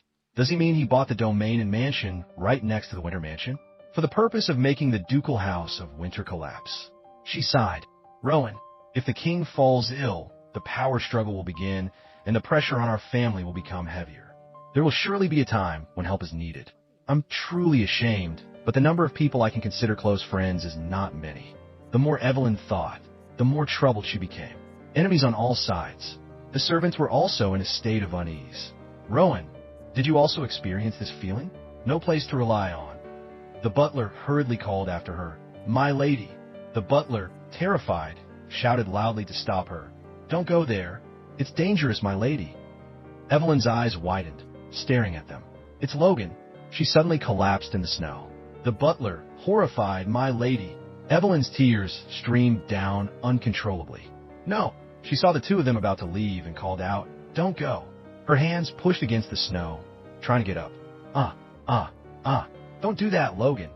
She seemed to be crawling on the ground, desperately begging, "Don't take Sari with you." She was truly begging. "Logan, I only have that child left. Please." She collapsed on the cold snow. "You curse me too, don't you? If so, then take me with you." Her hands reached out, trying to hold on. "Let me go instead." But before she could finish, another surprise. Her eyes stared blankly at the person standing before her. "Is that Gila's Break? Why him?" On his gun, there was still a streak of fresh red blood. She hadn't fully recovered. Evelyn was like stone. Could it be? Gila's Break was also staring at her. She still couldn't utter a word. Could it be? Gila's Break took one side of his cloak. He pulled the cloak aside. Sari was inside, clinging tightly to him. He said, "I saw a suspicious person while hunting, so I shot. But because the snow was too heavy, he got away." The little girl was still very scared, clutching his cloak tightly, tears streaming down her face. Evelyn reached out to take Sari. The little girl cried loudly and ran to hug her. The two of them hugged tightly under the heavy snowfall. The butler ran over, calling, "My lady, there's a blizzard. Please come into the mansion quickly." Isaac, who was with him, also exclaimed, "Oh." Gila's Break said nonchalantly, "Thanks to you, my hunt has been ruined." She silently hugged Sari in her arms and said softly, "I owe you one." She respectfully said, "Colonel, please come inside the mansion. I need to compensate you for ruining the Colonel's hunt." He calmly replied, "It is my honor, madam." Suddenly, a loud shout. "Evelyn!" Oscar appeared, scolding her. "Are you sane? In this weather, you dare to run down to the river? Your body is already unwell." Before he could finish, his eyes widened in surprise. In front of him was Gila's Break. Gila's Break coldly walked past Oscar. "Excuse me." Oscar, still extremely surprised, looked after him, his eyes still wide. That person! He remembered the days 10 years ago when Evelyn and Logan were still close. Gila's Break had been watching Evelyn intently from afar. He had drawn her image. "It's clearly Gila's Break." Tea had been brought to the room. The butler said, "It's a type of black tea brewed with premium tea leaves." As she spoke, she glanced at Gila's Break, then continued, "Well, I hope you all have a pleasant conversation." Oscar, still extremely surprised, took the teacup and sipped lightly. He hesitantly asked, "Colonel Black? If I'm not mistaken, could it be?" Gila's Break, holding his teacup, replied, "That's right, Marquis Cone." Oscar excitedly said, "It really is you? I almost didn't recognize you. You become a colonel now?" How outstanding. Gila's break also politely replied, "Thank you. Is the Marquis still well?" Oscar laughed, scratching his head. Don't call me that. I'm no different from someone whose name has been erased from the family register now." At this point, Evelyn finally spoke. First, she looked at Gila's break. "I must thank you. Thank you, Colonel, for saving my daughter." He said, "It's nothing. I am very sorry that the little miss had to endure such a shameless incident." Can you guess who it was? He spoke sarcastically. "It seems Madam has many enemies." She sipped her tea. "Thank you for your advice. Do you have any wishes?" She hinted, "If you're having trouble organizing the ball, I can help." He skillfully declined. "Thank you, Madam, but everything is proceeding very smoothly." Then he continued, "But there's something more important." He turned to Oscar and said, "I wonder if Marquis Cohn can attend a ball." Evelyn and Oscar were slightly surprised. It's clearly a ball, but Madam doesn't have a worthy escort. If that person is an old friend, he drank his tea calmly. Madam would also be very happy, wouldn't she? Evelyn slammed her teacup on the table with a loud thud. She was angry. How rude. Even though the world has changed a lot, what is called status still exists as a matter of course. Please refrain from making arbitrary statements, Colonel. Gila's break also put down his teacup. Is this rude? He continued, with a seemingly sorrowful expression. Because I've always lived in wars where situations are constantly overturned, it's difficult to make this body accustomed to etiquette. His words seemed to refer to himself from 10 years ago. Because I have witnessed many people, dazed by victory, having to retreat in a bland manner. His words made Evelyn and Oscar's mood sink, as if understanding something. His eyes then became sharp, as if containing thousands of resentments. So, I often forget my own position. Evelyn Winter, sitting on the sofa, also quietly followed Gila's break's footsteps with her eyes until he stopped at the doorway. She turned her head to look at him. You asked if I had any other wishes, right? Could you spare a guest room for me? Snow was falling heavily outside the window. Because today doesn't seem suitable for going home, he said. After hearing Gila's break, Evelyn Winter's eyes turned to look at the white, snow-filled air outside. The oil lamp flickered, illuminating the dim room. A man was sitting before a book, silently contemplating. He thought, the atmosphere is truly unusual. What on earth happened while I was away from ANTC? That person, is it really the former servant? It's hard to believe it's the same person. It startled me, clearly recalling a memory from years ago. His eyes twitched slightly as he remembered those recollections. In the dark palace, Evelyn Winter, with a persistent cough, struggled to drag herself step by step to find a doctor. Fever, call a doctor. Suddenly, Evelyn flinched, turning her head to look at the slowly opening door behind Oscar. Are you here? Evelyn gradually stepped further inside, continuing to speak. Why don't you answer? I've been looking for you everywhere. Suddenly, Evelyn looked towards Oscar, and, at the same time, towards her own portrait hanging on the wall. Ink had been spilled, splattering across the paper. The man snapped out of his reverie, remembering again. Why? Why did I forget? At that time. How could that be the gaze of someone looking at their master? Meanwhile, Evelyn saw Gila's break here, not Oscar. Why are you here? In a lavish room, with only the two of them, he spoke. A beautiful painting, isn't it, madam?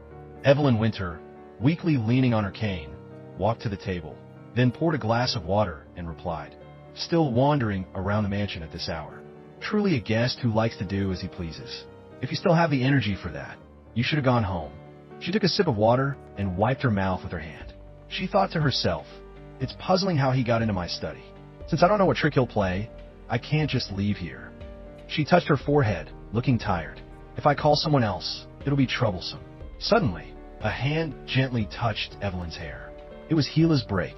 He said, your body is really hot, madam. Why don't you call a doctor for treatment?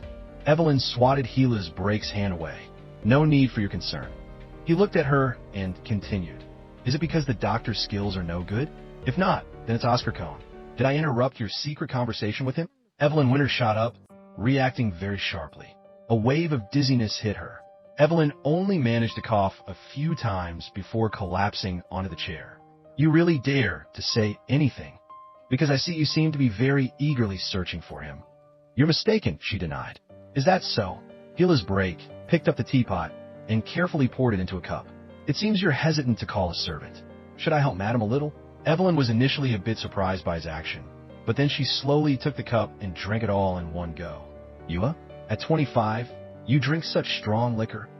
After drinking, she wiped her mouth and replied, "It's a liquor worth a carriage." Probably. I'll drink this." The two of them clinked glasses. He said, "Please." Evelyn looked at the handsome man before her. Gila's Brake's eyes looked truly charismatic. Although arrogant, there was nothing distant about him. Seeing Evelyn Winter staring at him, Gila's Brake's eyes showed surprise. Evelyn immediately turned her head away, touching her forehead, thinking to herself, "What are you thinking? You're becoming delirious from the fever. I need to use cold water to sober up." She extended her trembling hand to take the glass of water. Thud! The glass fell to the floor, water spilling everywhere. The sound of coughing echoed throughout the room. Gila's Brake glanced at the woman before him. He only saw Evelyn sitting on the sofa, her head slightly bowed, looking utterly dejected. Gila's Brake, standing beside her, uttered, "Choked on water? That's my glass." Evelyn struggled to utter each word. "My throat feels like it's burning." Her hand rested on her left chest, her brow furrowed, her mouth still coughing. Gila's Brake sighed helplessly. "Isn't that still the drink you usually have?" Though he said that, his hand still diligently poured Evelyn a glass of water.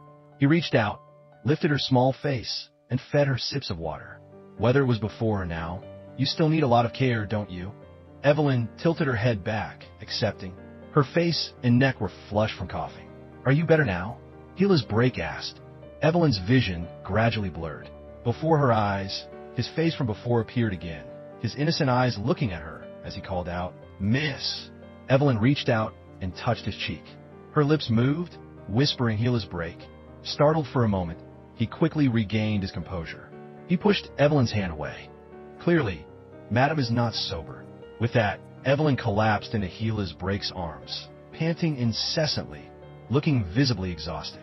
Gila's Brake was helpless, at a loss for words. The fireplace burned brightly. Evelyn, her eyes closed, lay on a nearby long chair. Gila's Brake stood looking at her for a long time, his thoughts unclear. He turned his head, slightly opening the door to look outside. He only saw the dark silhouette of some woman. Gila's Brake's brow furrowed, looking annoyed. Suddenly, Evelyn reached out and pulled the corner of his coat. Gila's Brake turned slightly to look. Evelyn had woken up some time ago. "It's too cold." Gila's Brake, Evelyn said softly, her demeanor as if she were pouting. Gila's Brake's eyes widened in surprise, his heart stirring. The room door slowly closed. The sun rose high, casting dazzling rays. Snow fell thickly, the air exuding a cold mist. Evelyn, wearing a thick fur coat, holding a hunting rifle, slowly approached the red fox she had just hunted. She lifted the fox with one hand, her eyes fixed on it. A red fox. Can it be made into a scarf? Evelyn mused to herself. No, it would probably suit that brat better, Evelyn thought. She walked, whistling happily. Suddenly, she spotted his figure in the distance. Evelyn called out loudly, "Gila's Brake." She smiled brightly, as happy as a child receiving candy. Evelyn lifted the fox high, showing off her prize. "Look, I hunted it successfully with just one shot. Use this for you." The fox in her hand had, at some point, turned into a human head. Evelyn, terrified, collapsed to the ground. She shrieked in horror, "Ah!" Her hand instinctively threw the head far away. She only saw the head open its mouth and say, "Are you satisfied now?" Evelyn's eyes widened in shock, cold sweat running down her face. The scene gradually became bloody. Blood streamed from its eyes like a river, its mouth still ceaselessly uttering curses. "You wicked woman! I shouldn't have brought you back." From somewhere, two more heads appeared. They moaned incessantly. "You filthy mongrel! It's because of you that I had to die. You destroyed our family."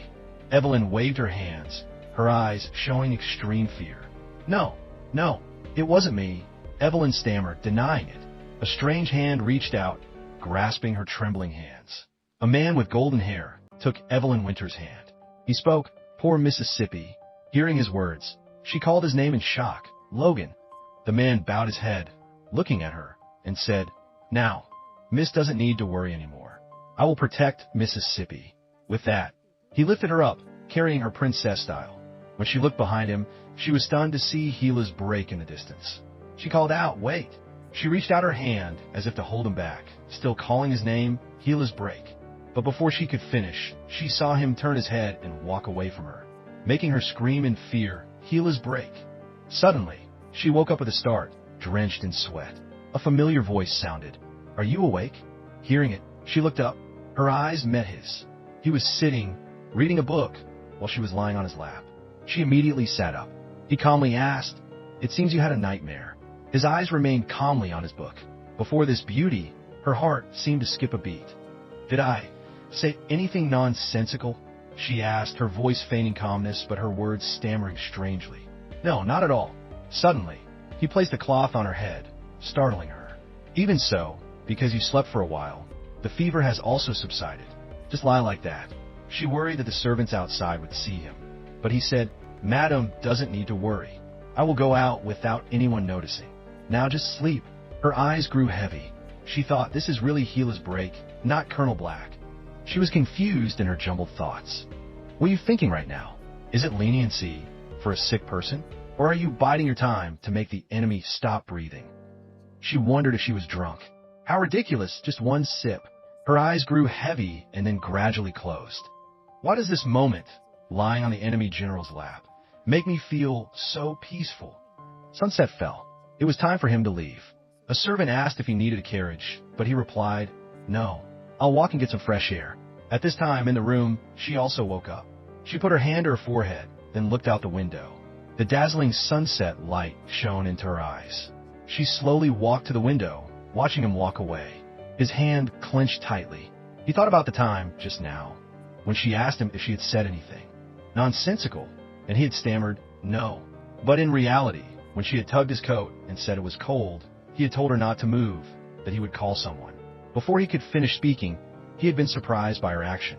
She approached him, bringing her face close to his, and whispered, Close the door. Thinking back on that time made him feel suffocated. He tugged hard at his collar. Today is that day. I mean, the day of Colonel Black's ball. Look over there. Aren't those the celebrities who were featured in the newspaper that time? Even if it's true that there's influence from His Grace the Grand Duke, with this scale, quite a few Marquis families could be present. Look, that's Baron Theodo over there. The man with blonde hair approached the famous girl. Because of gambling debts, he's now going around borrowing money. But how can he look so pathetic? Nobles are masters. That saying is truly old now. Now, being good at making money is what makes you invincible. Now, if you don't say it, people might even think they're real nobles. The chatter went back and forth, making the atmosphere lively. A lady, holding a fan to cover her mouth, exclaimed, Oh my, so that's him over there, the main character of today. Her eyes were fixed on Gila's break, who was leaning against the wall, arms crossed, looking out the window. This is truly unexpected, Colonel. A voice made Gila's break pay attention. Mac, look back. I didn't expect you could prepare so well. It wasn't too much for you, was it? It was His Grace the Grand Duke, smiling cheerfully, raising his hand to greet Gila's break. Gila's break said, You flatter me, Your Grace. He was then invited by him to go outside and show his face to everyone. He turned his eyes to look at Gila's break and said, All the girls sitting down there talking about Gila's break. What's it like to steal the hearts of all the young ladies here? He asked Gila's break. But Gila's break remained silent, merely casting a cold glance at someone named Han, who then greeted the Grand Duke. He was also greeted back. Gila's break was now only concerned with looking out the window at the dark sky, in a lavish and splendid place. My lady, it's almost the time written on the invitation. You need to prepare right now, so you need to choose a dress first. She slowly looked at all the items before her and said, None of them suit me. This made the designer gasp, unable to believe it. How can that be? These are all dresses brought from the most high-end stores. Even the smallest gemstones used for decoration are peridots transported from across the sea. Just as she finished speaking, Evelyn said, That's why I said it. Then she ordered Winston to bring out the dress in the closet for her. Winston, surprised, asked, Which dress do you mean? She closed her eyes and said, There's no mistaking it because there's only one. The carriage wheel spun quickly to the party venue and then stopped. Oh, we finally arrived. Let's go greet them, Colonel. The Grand Duke nudged Gila's break and said, It's the gift I prepared. On the carriage, a pair of small feet in a white dress stepped down, and also the noblest lady in this ANTC. Hearing this, Gila's break looked up. Lady Perez had arrived. She, in an elegant dress, gently said hello. This was Sonia Perez, a relative of the Grand Duke. Oh, Sonia, don't call me so formally. You're no different from my sister. Colonel, what are you doing? Hurry up and welcome a lady. Saying that, in reality, only the Grand Duke was welcoming her. Gila's break stood still, unmoving. The person who always accompanied Gila's break told him to go welcome the lady, even saying that if Gila's break searched the entire continent, he wouldn't find a beauty like this. Gila's break, who had been silent until now, approached Sonia. It is an honor to meet you, Lady Perez. He greeted Sonia, saying it was his honor. He introduced himself as Gila's break, currently serving the Grand Duke. Sonia, embarrassed, looked down and replied, I've heard a lot about you, Colonel Black. Her words faltered, perhaps because she was too flustered. Gila's break said he was still lacking in many ways to welcome her, but hoped she would allow him to. He extended his hand. Sonia, embarrassed and blushing, didn't know what to do. Sonia slowly extended her hand, but before they could touch, a carriage rushed over. It was the last guest. That last guest was none other than the mistress of the Winter family, Evelyn Winter, slowly descending from that carriage. She wore a black formal dress from head to toe, exuding an air of mystery. People even thought she had mistaken the place for a convent. But Evelyn Winter had received an invitation from this place. But just now, the owner of the mansion has changed to the abbot. The people around gossiped heavily about her. It's clear she's wearing mourning clothes to a party. They even thought she wasn't normal. Evelyn Winter. She came because she received an order from His Grace the Grand Duke.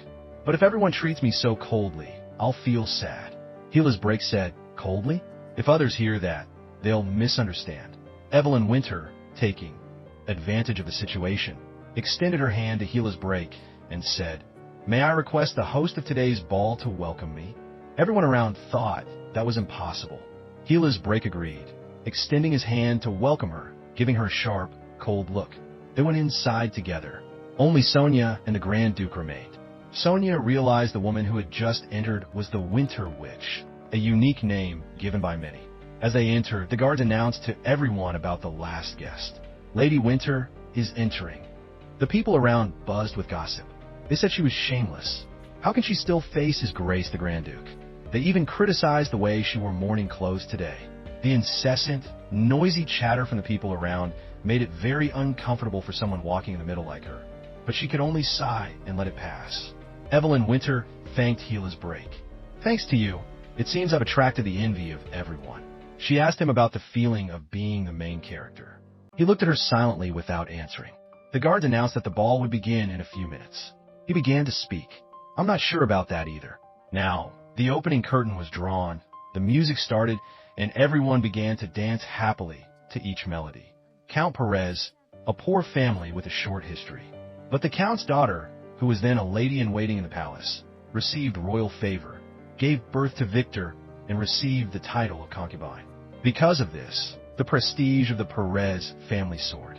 But not long after, the concubine died in an accident, causing the status of the Perez family to return to an unstable state. It was like a cog that had returned to its correct gear tooth. Sonia had once heard a piece of advice. Times are changing. With just the so-called beautiful facade and family honor, you can't get anything. You just need to grasp practical, useful things. Things that are clearly visible. Money or weapons, even the army, power, it's all the same. Things like a solid wall that can stop any wave. Sonia was jolted from these thoughts by Gila's break's call. He said, if you're uncomfortable, you also have the right to refuse. Sonia extended her hand, telling Gila's break that she was just thinking about something else, so it was fine. She used that gentle, virtuous face to smile brightly and thank him. The people around were blinded by affection. Seeing the dancing couple, they thought they looked so beautiful together. Because of that appearance, they had concluded an unconfirmed thought. The Grand Duke has chosen Colonel Break as his son-in-law to marry into the Perez family is true. Sonia averted her gaze. She thought, Gila's Break has large, strong hands, as if no matter what danger they encountered, he would absolutely not let go. Even with the flaw of an unclear background, that doesn't matter now. Because a once glorious ducal family like Winter is being treated so coldly like that. She looked up at the head of the Winter ducal house, sitting in a corner in a black formal dress, a glass of wine in her hand. At this moment, Evelyn Winter looked at the wine glass in her hand. So bland. Then she glanced at Gila's Break and Sonia dancing. He dances quite well. I used to think he was lucky if he just didn't embarrass himself at balls. But amidst her broken thoughts, she looked at his face, then drank the wine in her hand, remembering when she had invited him to dance. He had thought it was too much for him. She had said, "There's less than a week until the ball." He still hadn't agreed. "That's because Miss has been skipping classes." She extended her hand in front of him. "Silently, follow me." Back to the present, she was proud to see his performance was very good. "That's right. Be careful not to step on your partner's foot. When turning, it must be very gentle. Always look at your dance partner, as if in love." She suddenly caught his strange gaze, as if he resented something. "Madam," a man approached her. 2 or 3 songs have already passed. Why is Madam wasting time like this? Has no one invited Madam to dance? She smiled and replied to him, "Because I'm not a good enough partner to dance with. I'll sit here and enjoy the party." Other girls began to gossip. "Even if she's a widow, it's too wasteful to let a beauty sit here like a decoration." He wanted to invite her to dance with him, with a comforting heart, even if it was a bit bland. "Speaking of comfort, you've given me more than enough in the past. Why does Madam say such heartbreaking words?" With that, he extended his hand, intending to dance the next song with her. It's only just begun. On Gila's break side, Sonia made a mistake while dancing. She hurriedly apologized to him. "I'm sorry. I stepped too quickly." Before she could finish, she noticed the colonel was looking towards the 2 people approaching the center of the hall. The people around gossiped about them. "Look, it seems they're going to dance the next song." After looking at that couple, they looked back at Colonel Gila's break, who couldn't take his eyes off Evelyn. The next piece of music began. Everyone started to immerse themselves in the music and dance. "Madam, is your business doing well?" Evelyn's dance partner asked. "Yes, thanks to you it's still fine." "Thanks to me?" He was surprised. "Have you forgotten the gift you gave me?" "Thanks to that gift, our secretary was sick for a while." He looked bewildered. I don't understand what Madam is saying." "Don't understand?" Beating up Isaac and taking the blueprint. She looked like she was about to fall. "Madam should focus first. Who knows, if the dance is satisfactory, I might remember." On Gila's break side, Sonia praised his dancing skills. "Did you take private lessons before?" His silence in response to her question made her blush with anger. She realized he wasn't paying attention to her at all. When he noticed her anger, he apologized and made an excuse that the music was too loud, so he couldn't hear her clearly, and asked her to repeat herself. "Oh dear," the dance partner of the head of the Winter family exclaimed. It turned out the 2 couples had bumped into each other. He then apologized to Gila's break and Sonia. "I am sorry. I made a mistake with a beautiful lady." His expression didn't look like an apology, but rather seemed to be provoking Colonel Gila's break, because he got to dance with Evelyn, while he didn't. Sonia kept looking at the 2 dancing. She wasn't paying attention, so suddenly, thump, she fell into Gila's break. Ah, she said embarrassedly. Sorry, Colonel, my ankle suddenly has no strength." Sonia found an excuse to avoid the situation. "Could you take me somewhere to rest for a moment?" Gila's break looked at her thoughtfully, then he helped her. Victor saw this and turned to Evelyn, saying, "Aha, Sonia seems to have been too tense." His words again had a sarcastic undertone towards Evelyn. "They look very good together, don't they?" He was again hinting at something. He continued, but his words were full of thorns. "Madam endures well, doesn't she?" Evelyn appeared calm. "I think your Grace the Duke should be more worried about Lady Perez's safety than mine." His face was smug and triumphant. He placed his hand on Evelyn's waist, pulling her close, calling Madam. He deliberately hugged her tightly. "Shall we make peace?" He continued, with a disdainful look at her. "Our relationship, if we let it disappear like this, isn't it too regrettable?" She pushed his hand away. She turned around and said, "The music has ended." Looking at the girls beside her, she said, "Perhaps it's time I yielded my place to the other ladies." Victor still extended his hand towards her, intending, "But I want to dance with Madam for about 2. Before he could finish, she turned and walked away. His face showed regret and defiance. "That's right. Keep acting like that." Outside the mansion, snow was falling heavily. Inside, Evelyn was sitting with her head bowed on a chair. It seemed she had shed tears. She was somewhat disappointed. I thought he would offer a deal after getting the blueprint, but he pretended not to know. She collapsed among those people. So his purpose was just to make me lose face? He must want to turn me, the one dancing, into a laughingstock. Her tears flowed uncontrollably. She was angry with herself. This damn body. Suddenly, a voice called out, "Madam Winter." She looked up. Inside another brightly lit room, Gila's break was examining Sonia's leg. "As I see it, there's no sprain or injury anywhere. It's true the muscles are a bit tense." At this moment, she was thinking to herself, When I looked up, I didn't notice, but looking like this, his face is truly beautiful and exquisite. He was still observing intently and said, "Isn't it better if we call a doctor?" Sonia was still thinking about him. A body as hard as iron, absolute loyalty. Her eyes were fixed on him. If this person becomes mine. Seeing her still staring blankly, Gila's break stood up straight. "Indeed, we still need to call a doctor." She hurriedly refused. "And no need, Colonel." She reached out as if to hold him back. "Wait a moment." Sonia stood up and ran towards him, but unfortunately, her ankle twisted to one side. She fell into Gila's break, hugging him tightly. Inside the mansion, the man was walking towards Evelyn, asking, "Why is Madam sitting here? Were you also kicked out?" Evelyn looked bewildered. He seemed to be in some pain, and said, "Madam, please help me a little, okay?" In that brightly lit room, Gila's break called, "Lady Perez." Sonia stammered, Sir, just stay with me like this. That's enough." She found a temporary excuse. "Because I was too nervous, that's why." But she no longer seemed embarrassed and said bluntly, "Because Colonel is hugging me, I feel more at ease." "It's strange, isn't it?" She changed the subject. "Your tie really suits you." Sonia pretended to touch his tie, as well as Gila's break's chest. Was it a gift?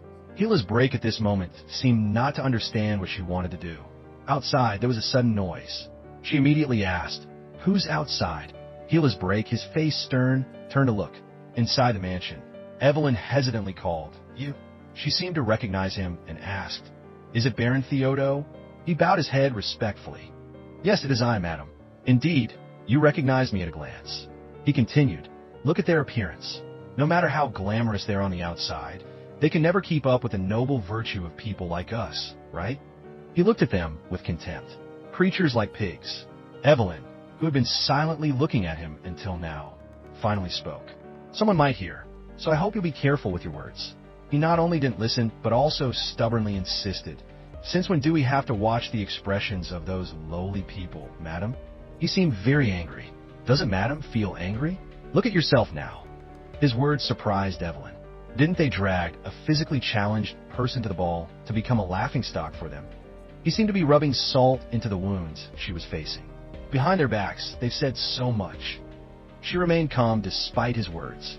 She told him, "You're very drunk. Go home." He didn't listen and became even angrier. "Go back. What do you mean? You mean we have to keep pleasing those lowly people? We're nobles." She didn't want to pay attention to these words. "If you don't go, then I'll go." He grabbed her hand, holding her back. Wait a moment. I haven't finished speaking." He wouldn't let her go and stubbornly continued, "Madam, please listen to me. I've considered a business plan. If madam just helps a little." Evelyn slapped his hand away and then slapped him. She said, "Everyone knows you squandered your fortune on gambling. For you to shamelessly come here and extend your hand again." The more she spoke, the angrier he became. "Don't stand here and further damage the honor of the nobility. Go home."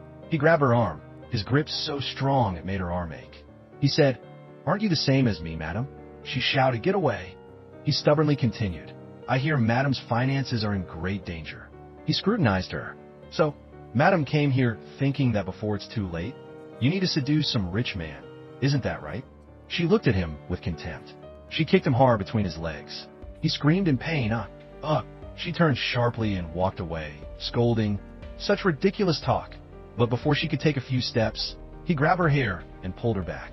He jerked her hard, making her fall to the ground, screaming, "Ah!" He cursed Evelyn. "You bitch." He was starting to lose patience. "You better not think your situation and mine are much different." In the brightly lit room of Gila's break and Sonia, he pushed the door open to see two men eavesdropping outside. They fell with a yelp. Frightened, they hurriedly fled. "Sorry, sir. We got the wrong room." He stood there, watching, knowing full well who had sent those two.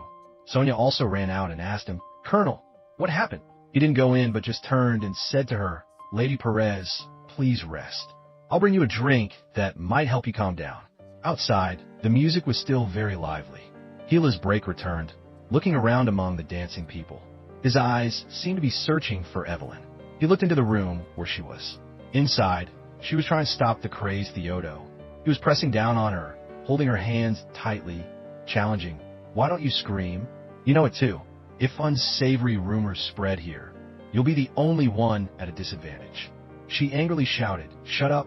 I don't need anyone's help. Dealing with people like you is no big deal." He became even more smug, laughing loudly. "Haha, then I must thank you for giving me a chance to watch something interesting without being bothered by those other guys." He even deliberately taunted Evelyn. "Or perhaps this is your preference. I didn't know you were waiting for this," and kept hesitating. He provoked. "Well then, I'll enjoy it with gratitude." The door suddenly opened, making him exclaim in surprise, "What?" Evelyn was just as surprised. They looked at the door. It was Gila's break, holding some drinks. In Sonia's room, she was thinking, a drink to relieve stress. Is it alcohol? Just the two of them here? I can't understand. She seemed worried, but also very expectant. But when will the Colonel? Before she could finish, fireworks filled the sky outside the window. Sonia went to the window to watch, surprised by the beautiful fireworks. How beautiful! But below the window, she saw Gila's break carrying a girl out of the mansion. The girl's leg was tied with Colonel Brake's cravat, the one she had just praised as beautiful. She stared wide-eyed as they moved further away. The person Gila's break was carrying was Evelyn. Earlier, they had met in the room. Theodo, seeing Gila's break, asked, "Oh, who's this? What's the host of our party doing here? The ladies who want to dance with you might be lining up inside." Evelyn's eyes seemed to be pleading with Gila's break. Theodo was still saying, "As you can see, we're busy." Gila's break coolly picked up a wine bottle, uncorking it with one hand, and said, "I'm tired of dancing, though I have no intention of disturbing your pleasure." At this point, Theodo let go of Evelyn, allowing her to stand up. Gila's break continued, "Isn't it very cold outside? The guest room has also been prepared. What do you two think about moving there?" Evelyn sighed softly, speechless. Theodo had no intention of yielding, saying, "Is it necessary to go to such trouble, when all that's needed is for the troublemaker to disappear?" Gila's break, holding his wine glass, paid him no mind. "I'm a master of this mansion, and right now I want some fresh air." Evelyn walked towards Gila's break, who was sipping his wine. She asked him, "Are you having fun?" His face remained expressionless. "I see Madame also seems to be enjoying herself." She snorted coldly. "Is that so?" Her hand grabbed Theodo's collar. "Well then, there's no need to spoil the mood, right?" With that, she pulled him up, letting her lips touch his, surprising him greatly. He allowed a soft ugh. Gila's break's face was like ice. The other man was moaning incessantly. Though kissing Theodo, Evelyn's eyes still darted towards Gila's break. She let him go. Sputter. She pushed him away, scolding, "How disappointing, Theodo." She continued contemptuously, "With this ability, even becoming a rich lady's boy toy would be difficult for you." Gila's break was still sipping the wine in his hand, listening to her talk to Theodo. Though what just happened was truly tasteless. She pointed at his face. "But to pay for you playing with me a little, this is probably enough, right?" She turned and walked away, leaving him standing there, shouting angrily, "Damn woman, treating me like some gigolo." He grabbed the wine bottle, intending to approach her, but was stopped by Gila's break. "Stop!" The wine bottle was thrown at Evelyn, but missed, hitting the wall and shattering, startling her. Theodo, grabbed by Gila's break's neck, screamed in anger, "I won't let this go." Gila's break choked Theodo until he was speechless with pain and fear. "See, Colonel." Evelyn, standing to one side, looked over at him. He was grabbed by Gila's break, yelping, "Ugh! Ugh!" Gila's break lifted him up. He, terrified, begged to spare. Evelyn, afraid he would die, quickly stopped him. "Black," she warned, "are you going to ruin the party you prepared so diligently with your own hands?" His face remained cold, listening to her words. "Don't forget, you are the master of this mansion." His face remained unchanged, not a flicker of emotion. He let him go. He immediately collapsed at his feet, coughing. Before he could calm down, he hastily climbed onto the railing. "Hick! I have to escape." He climbed over the railing. Unexpectedly, this railing was on upper floor. Below was the grand hall where people were dancing. He screamed, "Ah!" The people below, horrified, "Oh no! Someone fell. They frightened. Quick! Call a doctor." Evelyn and Gila's break were standing on the upper floor, observing. She said so chaotic. He also replied, "I feel the same way." She told him, "Go back and sort out the situation. That's the role of the host." She sat back down in her chair. "Hurry up. Aren't people looking for you?" He seemed quite concerned. She asked him, "Madam?" She coldly replied, "I'll find my own way back," he said, his voice sounding both pitiful and like a knife cutting into her. You mean with those legs that can barely stand? He seemed to be giving her a look of pity again, and in such a state, she remained silent, speechless. Outside, someone was calling for him, frantically. Black, Black, where are you? Evelyn quickly threw a shawl over her head. Gila's Break suddenly knelt before her, extending a hand, saying, "Give it to me." He seemed to urge, "Hurry up." She was a little bewildered, her hand still hesitating, unsure whether to give it or not. Then she said, "Right now, the Grand Duke is looking for you." Before she could finish, he lifted her leg, startling her. He tied his cravat around her injured leg. Then, he swiftly picked her up, to her bewilderment. He quickly carried her away. The Grand Duke was still looking for Gila's Break. He was angry. "Damn it, answer me, Black." She asked him, "Why are you doing something you'll regret later?" He was carrying her under the colorful fireworks. He said, "Madam, don't say another word." The fireworks were very beautiful, brightly illuminating the outside of the mansion. He carried her to the carriage, then instructed the servant, "Go out through the back gate. I've told the guards to keep quiet."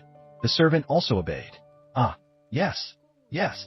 She sat in the carriage, silently blaming him. "You're too friendly. If the Grand Duke finds out, he'll surely be furious." He also replied without worry, "Madam doesn't need to be concerned." She coldly, "All right, truly the worst party ever." He stood with his back to the carriage and replied, "I feel the same way." The fireworks continued to shoot into the sky, colorful and brilliant, very beautiful. Gila's Break walked back to the mansion under the sparkling fireworks. His eyes seemed a little sad. Evelyn was seated comfortably in the carriage, her eyes also looking towards him. The fireworks exploded even more beautifully. The people at the party were also mesmerized, watching. Suddenly, someone punched a tree trunk hard. It was Gila's Break. His head hung low, looking at the ground heavily. In the carriage, Evelyn also threw her shawl to the ground. She clutched her aching head. He was also rubbing, placing his hand on his forehead. She did the same. The carriage rolled away as the fireworks continued to explode intensely. The party guests were buzzing with gossip. There was an incident at Colonel Black's ball. Baron Theodo fell from the railing and broke his leg. Someone else, horrified, said, "Oh my God." "What?" Someone replied, "I don't know. Maybe he got drunk and fell." Another person chimed in, "But didn't he scream that the colonel pushed him?" He, in pain and anger, lay sprawled on the ground, listening to the surrounding gossip. How could the host of the ball do that? Someone immediately added, "But I heard that woman was also present when it happened." Sometime later, at Evelyn's house, she was sitting at a chessboard with Oscar when she heard the butler call, "My lady." She asked her, "What is it, butler?" The butler seemed a little hesitant and said, "Hitch, there's a guest." She was surprised. "A guest? Didn't we have no prior appointment?" This guest had walked straight in and said, "Sorry for coming so abruptly." It was Prince Joshua. He lifted his hat and continued, "I was passing by and thought I should pay my respects." He held his hat to his chest, respectfully greeting, "Has Madam been well?" Oscar, startled, exclaimed, Prince Joshua." He immediately ran over, his face surprised. "Is it really the prince?" Joshua, surprised, asked, "What's wrong?" Oscar gestured with his hand across his chest. "Clearly just a teenager. This many years. How old are you this year?" Joshua replied, "I'm 19. Suddenly, Oscar, as if angry, grabbed his shoulder, tears streaming down. "Liar. Has it really been 5 years already? What am I supposed to do now?" Joshua, alarmed, "Why are you so angry?" Evelyn smiled gently and stopped him. "Stop it, Oscar." She then turned to Joshua and said, "Please sit down, Prince." The room was lavish and extremely luxurious. Prince Joshua looked at the unfinished chessboard and asked, "Are you two playing chess?" Oscar patted his shoulder, pushing him to sit down, and said, "My mind isn't very sharp, so I can't play anymore."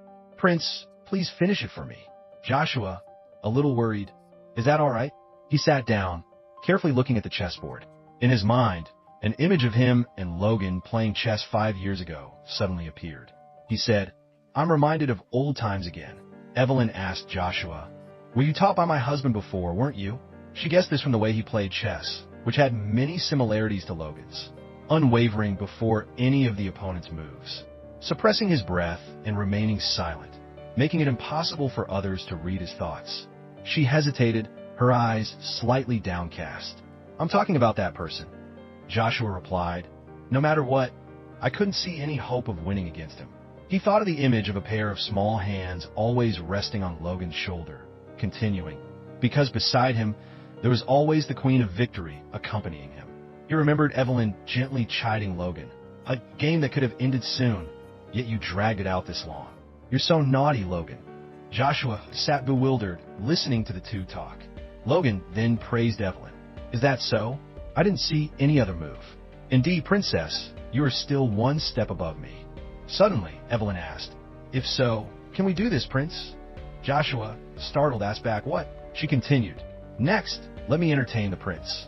Each move was meticulously calculated by Joshua. He asked Logan, After that, I practiced a lot. Are you satisfied with the game? Joshua's eyes remained fixed on the chessboard. He said seriously, Because I want to continue playing chess with Madam. In another scene, Sonia was trembling, her hands clutching her dress tightly. Grand Duke Victor asked her, So what happened, Sonia? He coolly looked out the window, his back to Sonia, saying, I have to go out soon to handle official matters. Suddenly, Sonia asked him, Does Colonel Black have a mistress? He, surprised, asked back, What are you talking about, Sonia? That's absurd. He tried to reassure her. Don't worry needlessly. There's no reason why he wouldn't fall for you. Sonia's eyes were still sad, and it looked as if a tear had also fallen. She remembered the image she had seen at the party. Gila's break carrying a girl away, leaving her waiting in the room. But she didn't tell Victor about this, instead using another story. She said, There's a rumor that on the balcony where Baron Theodo fell, the colonel and that widow were together. He was somewhat surprised. With Madam Winter? What? He remembered that day, when he investigated, no one had seen Madam's carriage leave the mansion. It seemed he had thought of something. At Evelyn and Joshua's place, she said, Checkmate. The prince, still bewildered, exclaimed, Ah. He sighed, slightly disappointed in himself. Oh dear, I lost. Oscar also, startled, blamed Evelyn.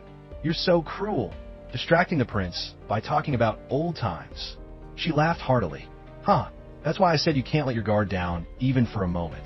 She leisurely held her teacup and said, Well then, I've won. Will the prince tell me? Joshua, somewhat surprised, asked what? She placed her teacup on the table and calmly continued. What I want to know, what is the reason you secretly went out without bringing any servants? In Colonel Black's mansion, under the dazzling bright lights, Gila's break was putting on a coat to cover the numerous crisscrossing wounds on his back. Suddenly, there was an announcement from outside. Colonel, a message has arrived. He took the piece of paper brought by the lieutenant colonel, his eyes fixed on it.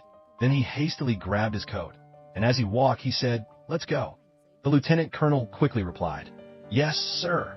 Gila's break had finished putting on his coat and quickly went out the door, followed by the lieutenant colonel. Just as he reached the door, he met Victor, who sarcastically asked, Where are you going so early in the morning, Colonel? Gila's break looked up at him approaching. He smiled as if nothing had happened. Shouldn't we have a cup of hot tea? Gila's break politely greeted, Your Grace the Grand Duke. On the chessboard, Joshua had lost to Evelyn. Therefore, he had to tell her the secret he was hiding. He asked her, Red Hair Brotherhood, has Madam heard of it before? Oscar, beside him, spoke up. You mean the secret patriotic society? The ones planning a rebellion? But I heard they were wiped out before. Joshua's eyes drooped. No, they still exist. In Colonel Black's mansion, he and the lieutenant colonel respectfully greeted the Grand Duke. If you had informed me in advance, I would have prepared to receive you properly. He pretended as if there was nothing between them. There's no need for such formalities between us, right? He walked past Gila's break, patting his shoulder, and said, Come inside. His eyes darted towards Gila's break. We'll talk man to man. On Evelyn's side, Joshua was clenching his hands, looking nervous and apprehensive, saying, Even in the capital. Evelyn listened attentively to him.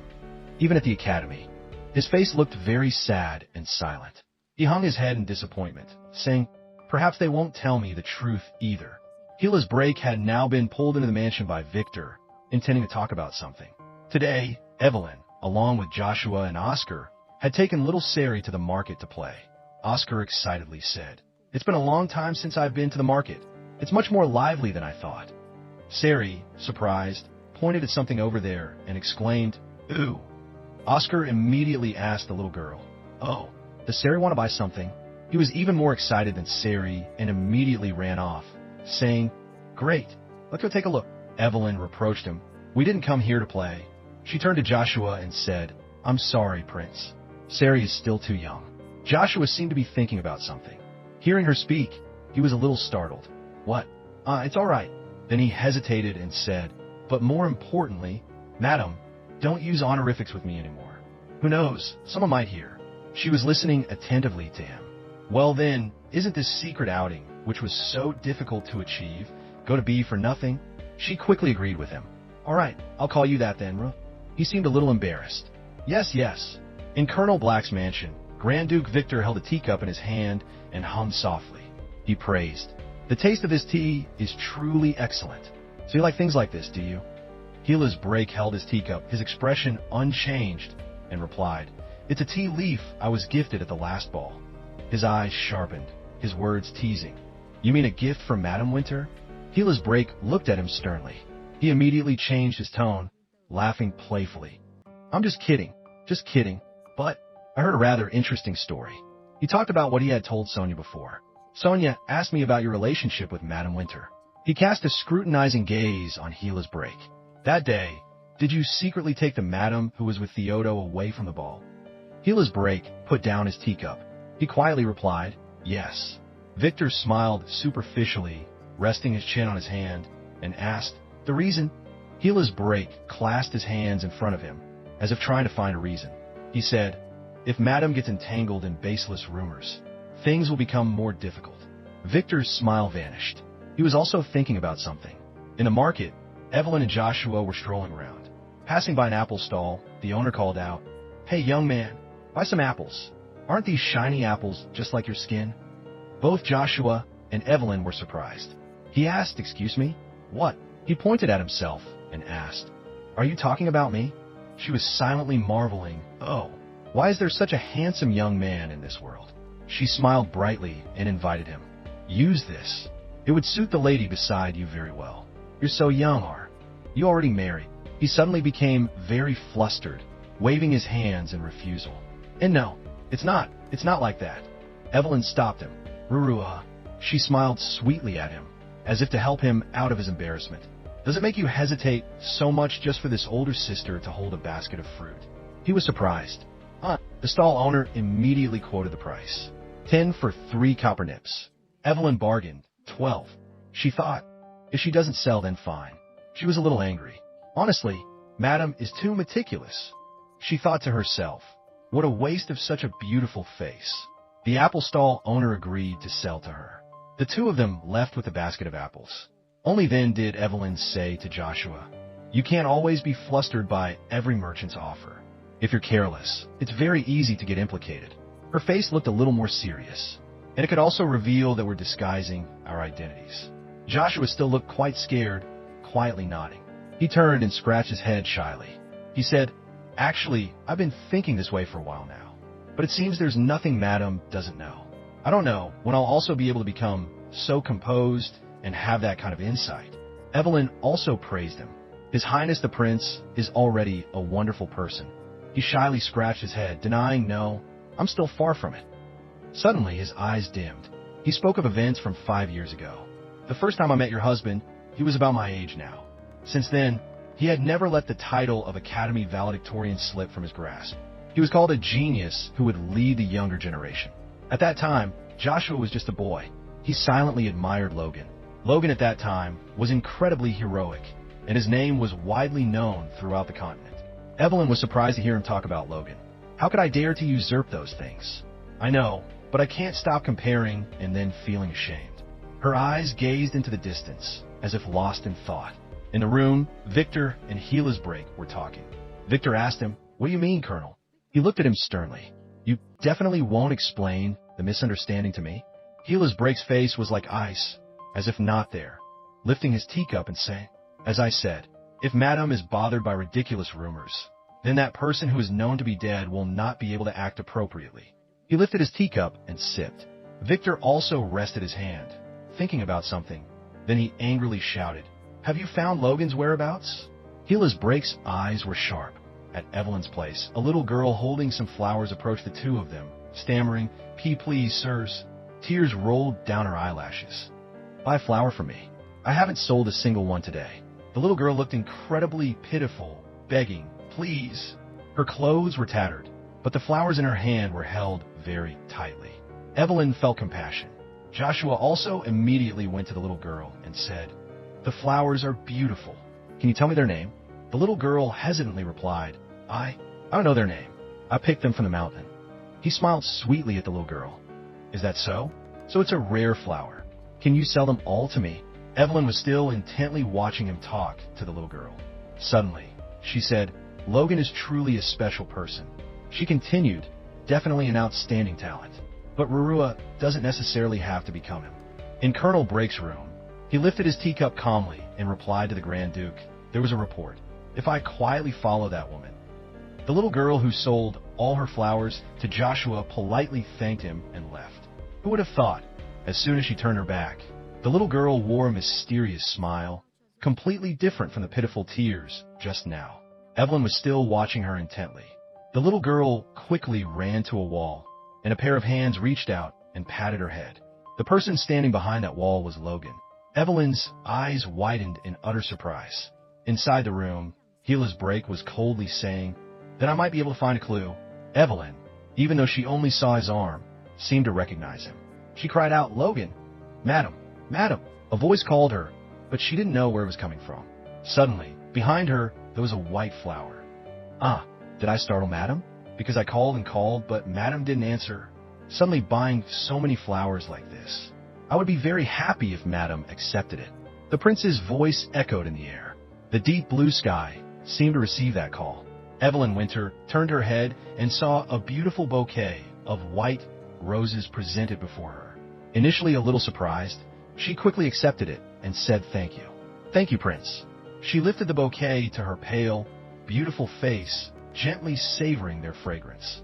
"The fragrance is so, should we go to that crowded place over there?" "Of course. If Madam is tired, we can rest." Only then did Evelyn look into the distance. Meanwhile, the carriage had stopped before the palace gates. "Well, I'll be waiting for good news from you then, Gila's Brake." After bidding farewell to the man, he turned and walked away. As he walked, he also remembered a time before. A man with platinum blonde hair was holding a letter. The content was as follows. "There's a report that Logan Winter has been spotted in town. I will immediately pursue him." He pondered silently without saying anything. "When you find him, kill him immediately?" he asked doubtfully. Gila's Brake stood with his back to him and ordered, "Capture him alive." He nodded in understanding, then continued, "What if he resists?" Gila's Brake glanced at his subordinate, then said, "I understand your capabilities." He was a little surprised to hear him say that, seeming a bit hesitant. He said, "I understand. It's just that this time, it seems different from the methods the colonel usually employs."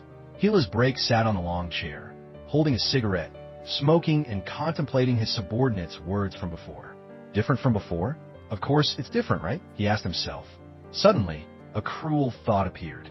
If I cut the windpipe of the prey I've waited so long for when I find it, there's nothing interesting about that.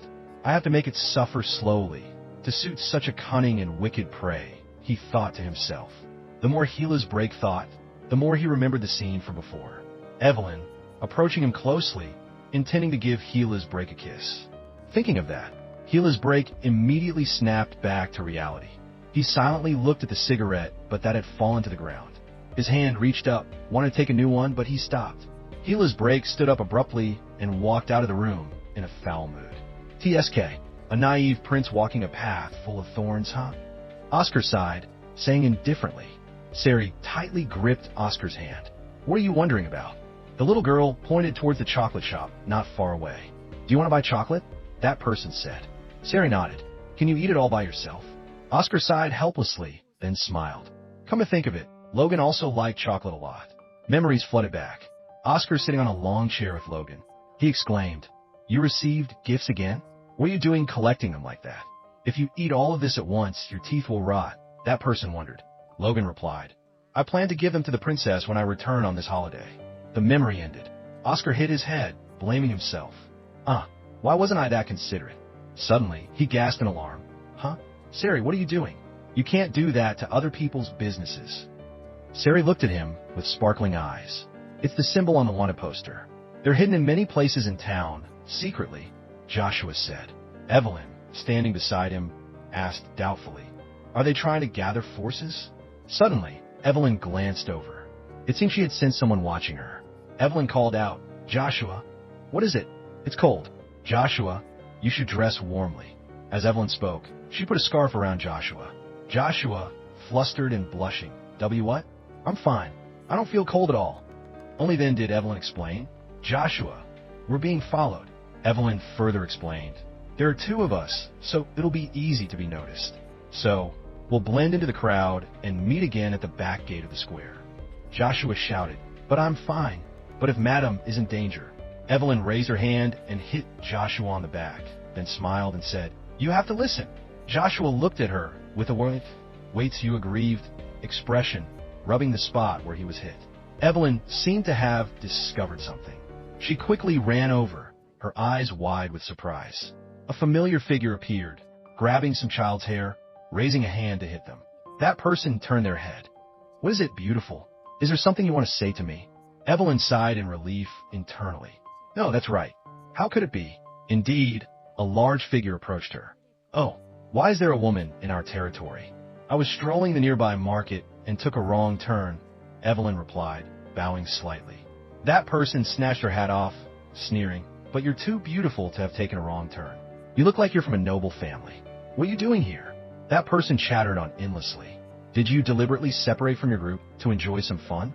You've come all this way, and to just turn back like that would make me sad. I'll make you feel interested. Evelyn thought to herself. I'm in trouble. The man with a large build approached. You're here. The thugs were surprised. Huh? The man continued. I've been looking for you for a while. Let's go home, madam. So you were here. Hearing his voice, she immediately turned her head to look. Let's go home, madam. The servant put his arm around her shoulder and said, if you people have nothing to say to my madam, it would be better for you to get out of the way. She turned her face. This person, she remembered, the image of the dignified man from before, in her thoughts clearly cut through her train of thought. One of the group stepped forward. What? Looking like some gigolos, escorting women out? Someone came over and said insultingly. He asked Evelyn to step back a bit, then struck that person. The remaining ones were stunned and surprised. That one. In just a moment, they stammered, that one, begging him to stop. Evelyn couldn't stand the bloody scene and stepped forward to help him up. Husband, stop it. I hate seeing blood. Just consider it a good deed for these pitiful people, and let's go home. If Madam says so. As he spoke, he let go of the other man's hand. That man still didn't know his place and shouted, where do you think you're going? Daring to make me suffer like this? One of them recognized that person as Colonel Black's right-hand man and immediately stopped the other from speaking. The dazzling sunlight shone down on the ancient buildings. Quite good acting skills, madam. He put his arm around Evelyn's shoulder and said, I've been very discourteous. If you feel uncomfortable, please forgive me. He quickly removed his hand from her shoulder and immediately apologized. But what she noticed wasn't that. Before he could finish speaking, a gun muzzle was already pointed at him. Since when have you been following me? Since when? She asked. You misunderstand, he said, raising both hands in surrender. It's the colonel's order. She toyed with the gun in her hand, then continued, turn around. She ordered. He immediately obeyed and turned around. Perhaps Madam doesn't know, but this world has many dangerous things. I just find it hard to ignore a lady in a difficult situation while on patrol. He also cooperated, adding a few more words. You patrol in civilian clothes like this? She asked. Because today is my day off. I was just, by the way, if I knew I wouldn't receive thanks like this, I wouldn't have shown up, he said, with a hint of resentment in his voice. What's your name? Evelyn Winter lowered her gun and asked. Derek Howard. Rank, Lieutenant. In the ANTC Army. He was silent for a moment, then said, I'll remember, she said. She threw him a handkerchief, then turned and walked away, not forgetting to say, wipe it. You'll forget quickly, he said to himself. Then he knelt and picked up the handkerchief. He was silent for a moment, then said, thank you. Derek wiped his hands, seemingly impatient, and then removed his blood-stained gloves along with the handkerchief and threw them away. At that moment, a little girl approached Derek. Sir, I did as you said. The little girl stammered, that's right. He took a coin from his coat. Before giving it to the little girl, he clenched his fist. About today, you won't tell anyone. You swear. The little girl understood and said, okay, you've worked hard. He looked at the little girl, took out another coin, and gave it to her. In a candy store, two people, one big and one small, were sitting at the counter. Just as they said, please come in, they were surprised to see it was Gila's break. The colonel the other person mentioned, Gila's break, walked in. He slowly closed the door. Give me what I usually buy, he said. Ah, yes, yes. I'll get it for you right away, sir, the shopkeeper replied. Yes, yes, yes. But the little boy beside him, curious, said, Tell me more. Go inside. Before he could finish, the shopkeeper shooed him inside. We just got a new shipment. Let me show you, sir, the shopkeeper enthusiastically introduced. No need. Other things don't suit my taste. Gila's break immediately refused. Suddenly, the little boy from before tugged at his coat and gave him a piece of candy. Mister, this is a gift because you're a regular customer. The shopkeeper sighed and immediately stepped in to stop him. The colonel doesn't eat things like this. Why? It's delicious, the little boy pouted. I'm sorry, sir. The shopkeeper immediately turned to apologize to Black. No, I quite like it. Thank you. He reached out, picked up the small candy, looked at it, and then gently thanked him. After getting what he wanted, he left the shop with a box, a cigarette in his mouth. The familiar "see you again, sir," echoed behind him. Suddenly, a little girl grabbed his leg, her eyes welling with tears. What is it? Black wondered. Sari tugged at the corner of Gila's break's coat, as if wanting to say something. Gila's break silently looked at the little girl. Why is she here? He thought to himself.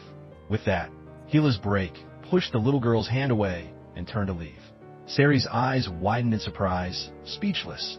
Watching him, the little girl looked around worriedly, then frantically ran after Gila's break.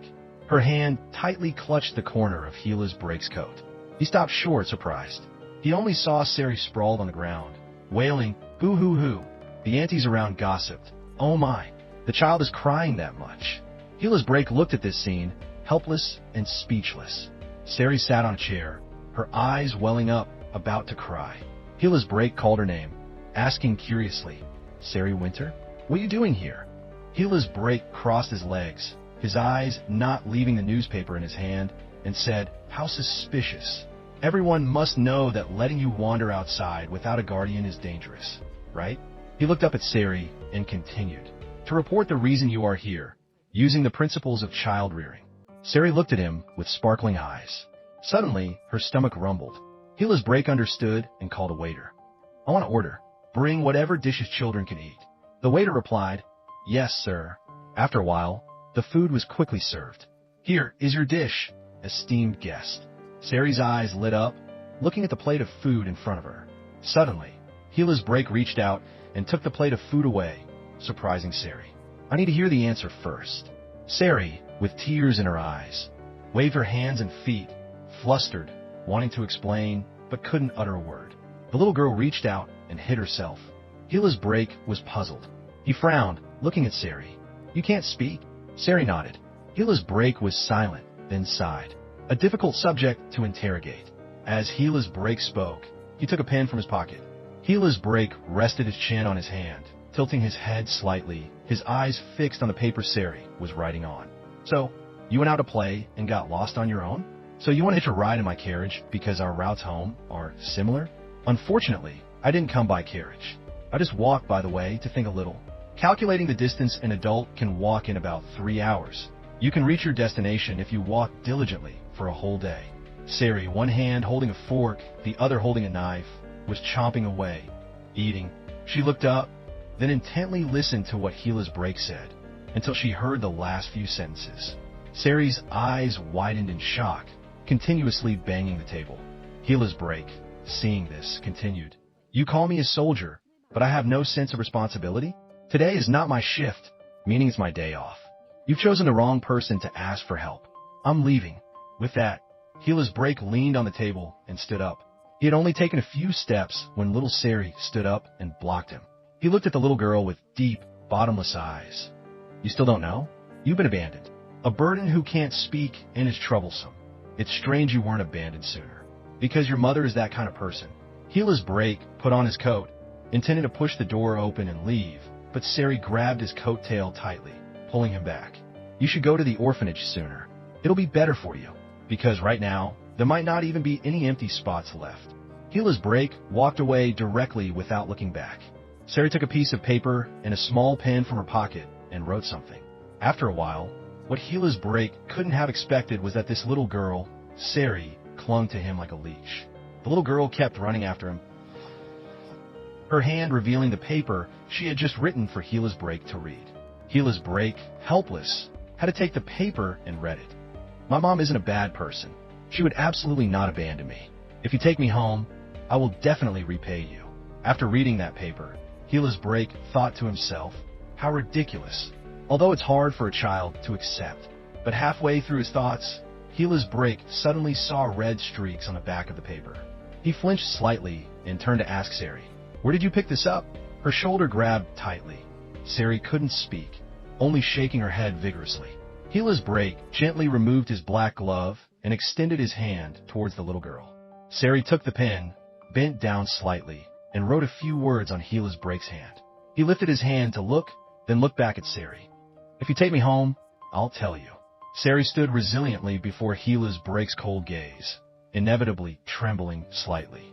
On a stone bench, Evelyn Winter sat down tiredly, lightly tapping her head. Phew, only now can I breathe a sigh of relief. About being followed. Was I mistaken? How foolish.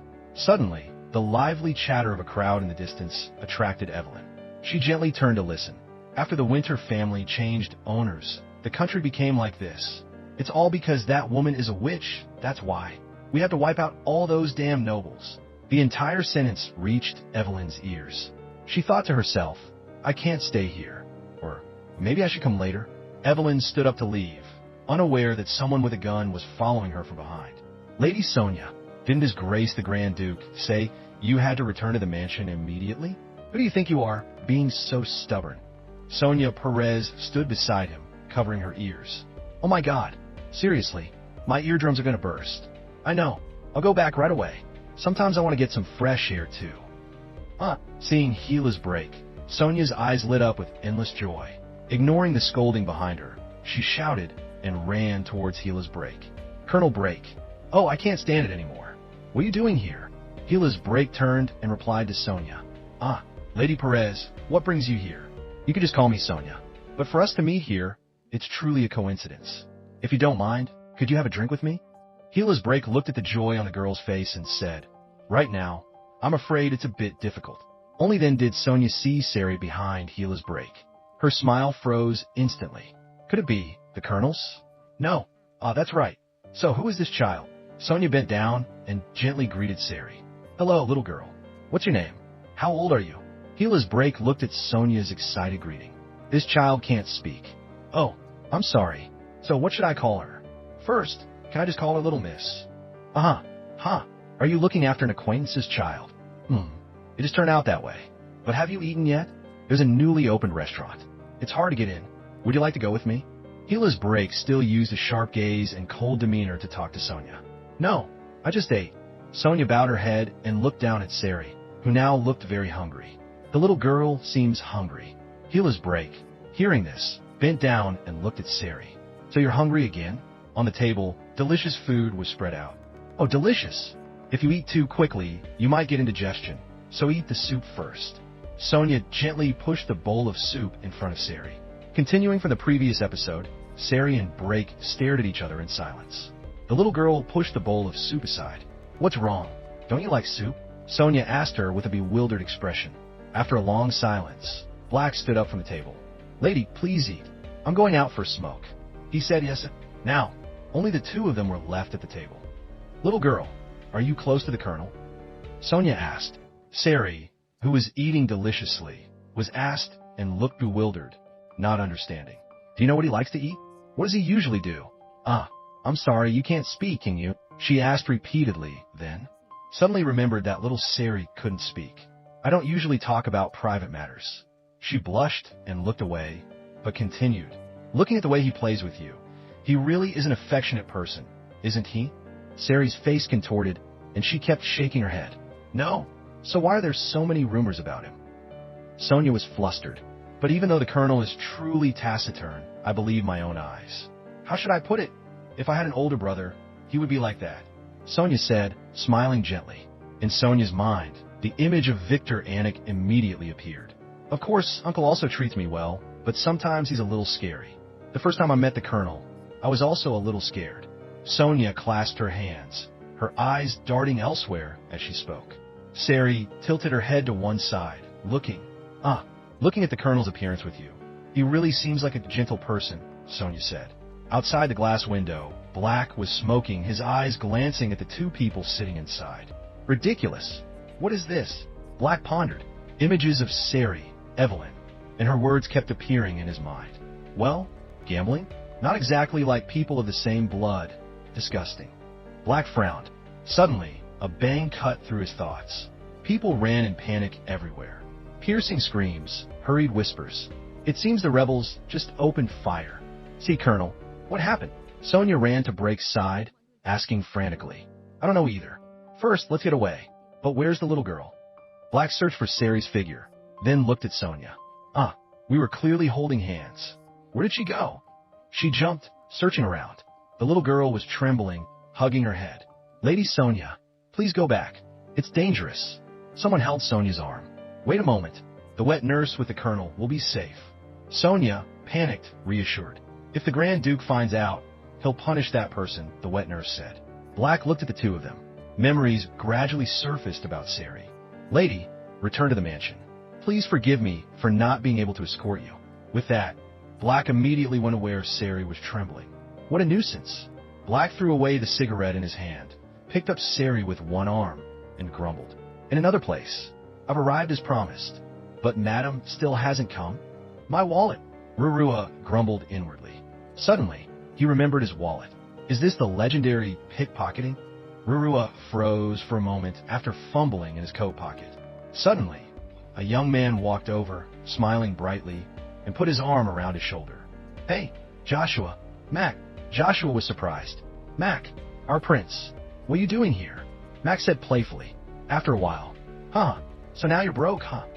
Mac clutched his stomach, laughing, and said, You thought too simply about the streets. You prince who doesn't understand the world. Why did you go out without bringing an aid, only to get pickpocketed? Mac, still laughing and teasing, said, Damn it, why did I run into this guy? Rurua thought, his face red with anger. Well, let me kindly take you back to the dormitory, Max said. And no need. I have a companion. Joshua turned his face away in embarrassment. A companion?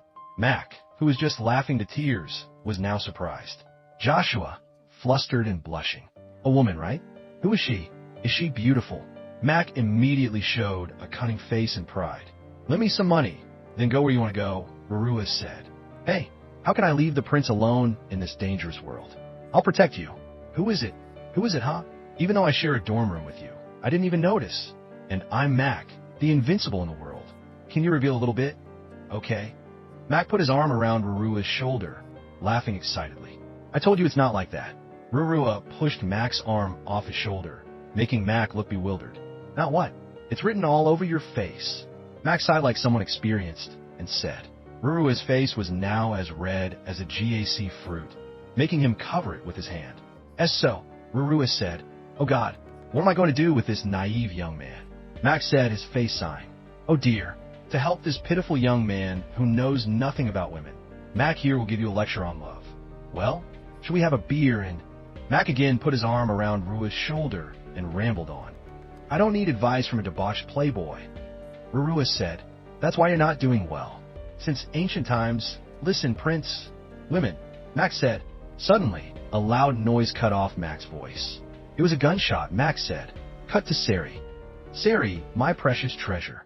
You don't need to worry about anything, because I will protect you. A blonde woman was holding Sari, hugging her affectionately.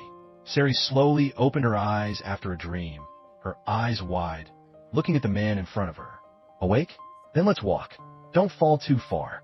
Behind. Black immediately put the little girl down, turned, and walked away, but his mouth didn't forget to remind her. Suddenly, another unfamiliar little girl bumped into him. Sari, flustered, tightly gripped the corner of his coat, as if afraid he would leave. Gila's Break glanced at the little girl. He extended his hand. Sari looked at Gila's Break in surprise. Gila's Break slowly explained, Want to be uncomfortable for both of us if I carry you all the way? Sari looked at him with sparkling eyes. Her small hand slowly rose and grasped Gila's Break's thumb. Gila's Break led the little girl. One big, one small, striding along the main road. Sari tilted her head, looking intently at Gila's Break. She looked at his golden eyes. Her small hand silently tightened its grip on Gila's Break's finger. Suddenly, a piercing scream nearby. Sari, it startled both of them. They only saw Oscar, hugging his head, crying and wailing in the middle of the street. Where on earth did you go, you little loach? I just looked away for a moment. He bowed his head helplessly. I'm dead for sure, Oscar said, tears streaming down his face. If you disappear, Evelyn will kill me. Huh? Oscar looked up and found Sari standing not far away. He called out loudly. Seeing this, Gila's Break let go of Sari's hand and nodded, signaling something. Sari, flustered and silent, looked up at him. Then the little girl trotted towards Oscar. Gila's Break watched her small figure. Suddenly, Sari stopped short, confusing him. The little girl turned back to Gila's Break, extended her small hand, and gave him a piece of candy. Is this a thank you gift? Gila's Break said. Sari nodded. He reached out, intending to take the candy, but surprisingly grabbed Sari's hand. Gila's Break knelt down. Sari Winter, how old are you? Gila's Break asked. Sari gestured with her hand. He frowned slightly. Then Gila's Break stood up and said, Is that so? You go. He put his hands in his coat pockets and took out a cigarette. Gila's Break thought to himself, 9 years old? About 10 years ago, when I was kicked out of the Duke's house that day. Gila's Break's hand clenched tightly, his brow furrowed. What nonsense am I thinking? Not far away, there was a commotion. Don't enter the scene, a soldier shouted. Gila's Break thought to himself, the place where I heard the gunshot. He only saw Rua shouting at some soldiers. Get out of the way. Mac, beside him, loudly tried to stop him. Hey, Rua. The noise continued. Let me go. Gila's Break indifferently looked at the scene before him, wondering to himself, Prince? Why is he here? Madam. Gila's Break flinched slightly upon hearing that. He glanced around, only seeing a messy pile of things and a familiar hat lying in a corner. Gila's Break's pupils widened in shock. An unfamiliar man silently followed behind Evelyn, pointing a gun at her head. That person called out, Evelyn Winter. She narrowed her eyes, her hand silently reaching into her basket. Evelyn suddenly turned and shot at that person, but unexpectedly, he dodged it. She only saw that person rush in and subdue her. His hand tightened around Evelyn's neck. He gnashed his teeth. Finally caught you. Evelyn, terrified, cold sweat rolling down her cheeks, trembled trying to resist. You. Bloodstains were all over the ground. Nearby residents gossiped, heard 2 gunshots. The stranger carried the woman away and disappeared. Because he was wearing a hood, his face couldn't be seen. Gila's Break knelt, assessing the situation. Gila's Break wiped a streak of blood from the ground with his hand, silently pondering. Just then, someone shouted, Get out of the way. Gila's Break turned his head to look. Joshua ran quickly into the scene. Mac followed behind, calling Joshua, Hey, you can't just enter the scene. Pull him out, the soldier urged. This is the first time we've met since our encounter in the capital, isn't it, Colonel? Gila's Break said. Gila's Break stood up and replied, sociably, Is it His Highness the Prince? It's an honor for me that you remember me. Joshua bluntly exposed his words. You realized it long ago, and were just pretending. Gila's Break, with an indifferent face. I thought you all were playing hide and seek, so I was afraid of disturbing you. Joshua remained silent in response. Mac, behind him, stood awkwardly at attention, saluting. Hello, Colonel. I'm someone who's about to enlist. My name is Mac. Gila's Break nodded, then turned and left. Before leaving, he reminded Rua with a sentence. Your Highness, please return.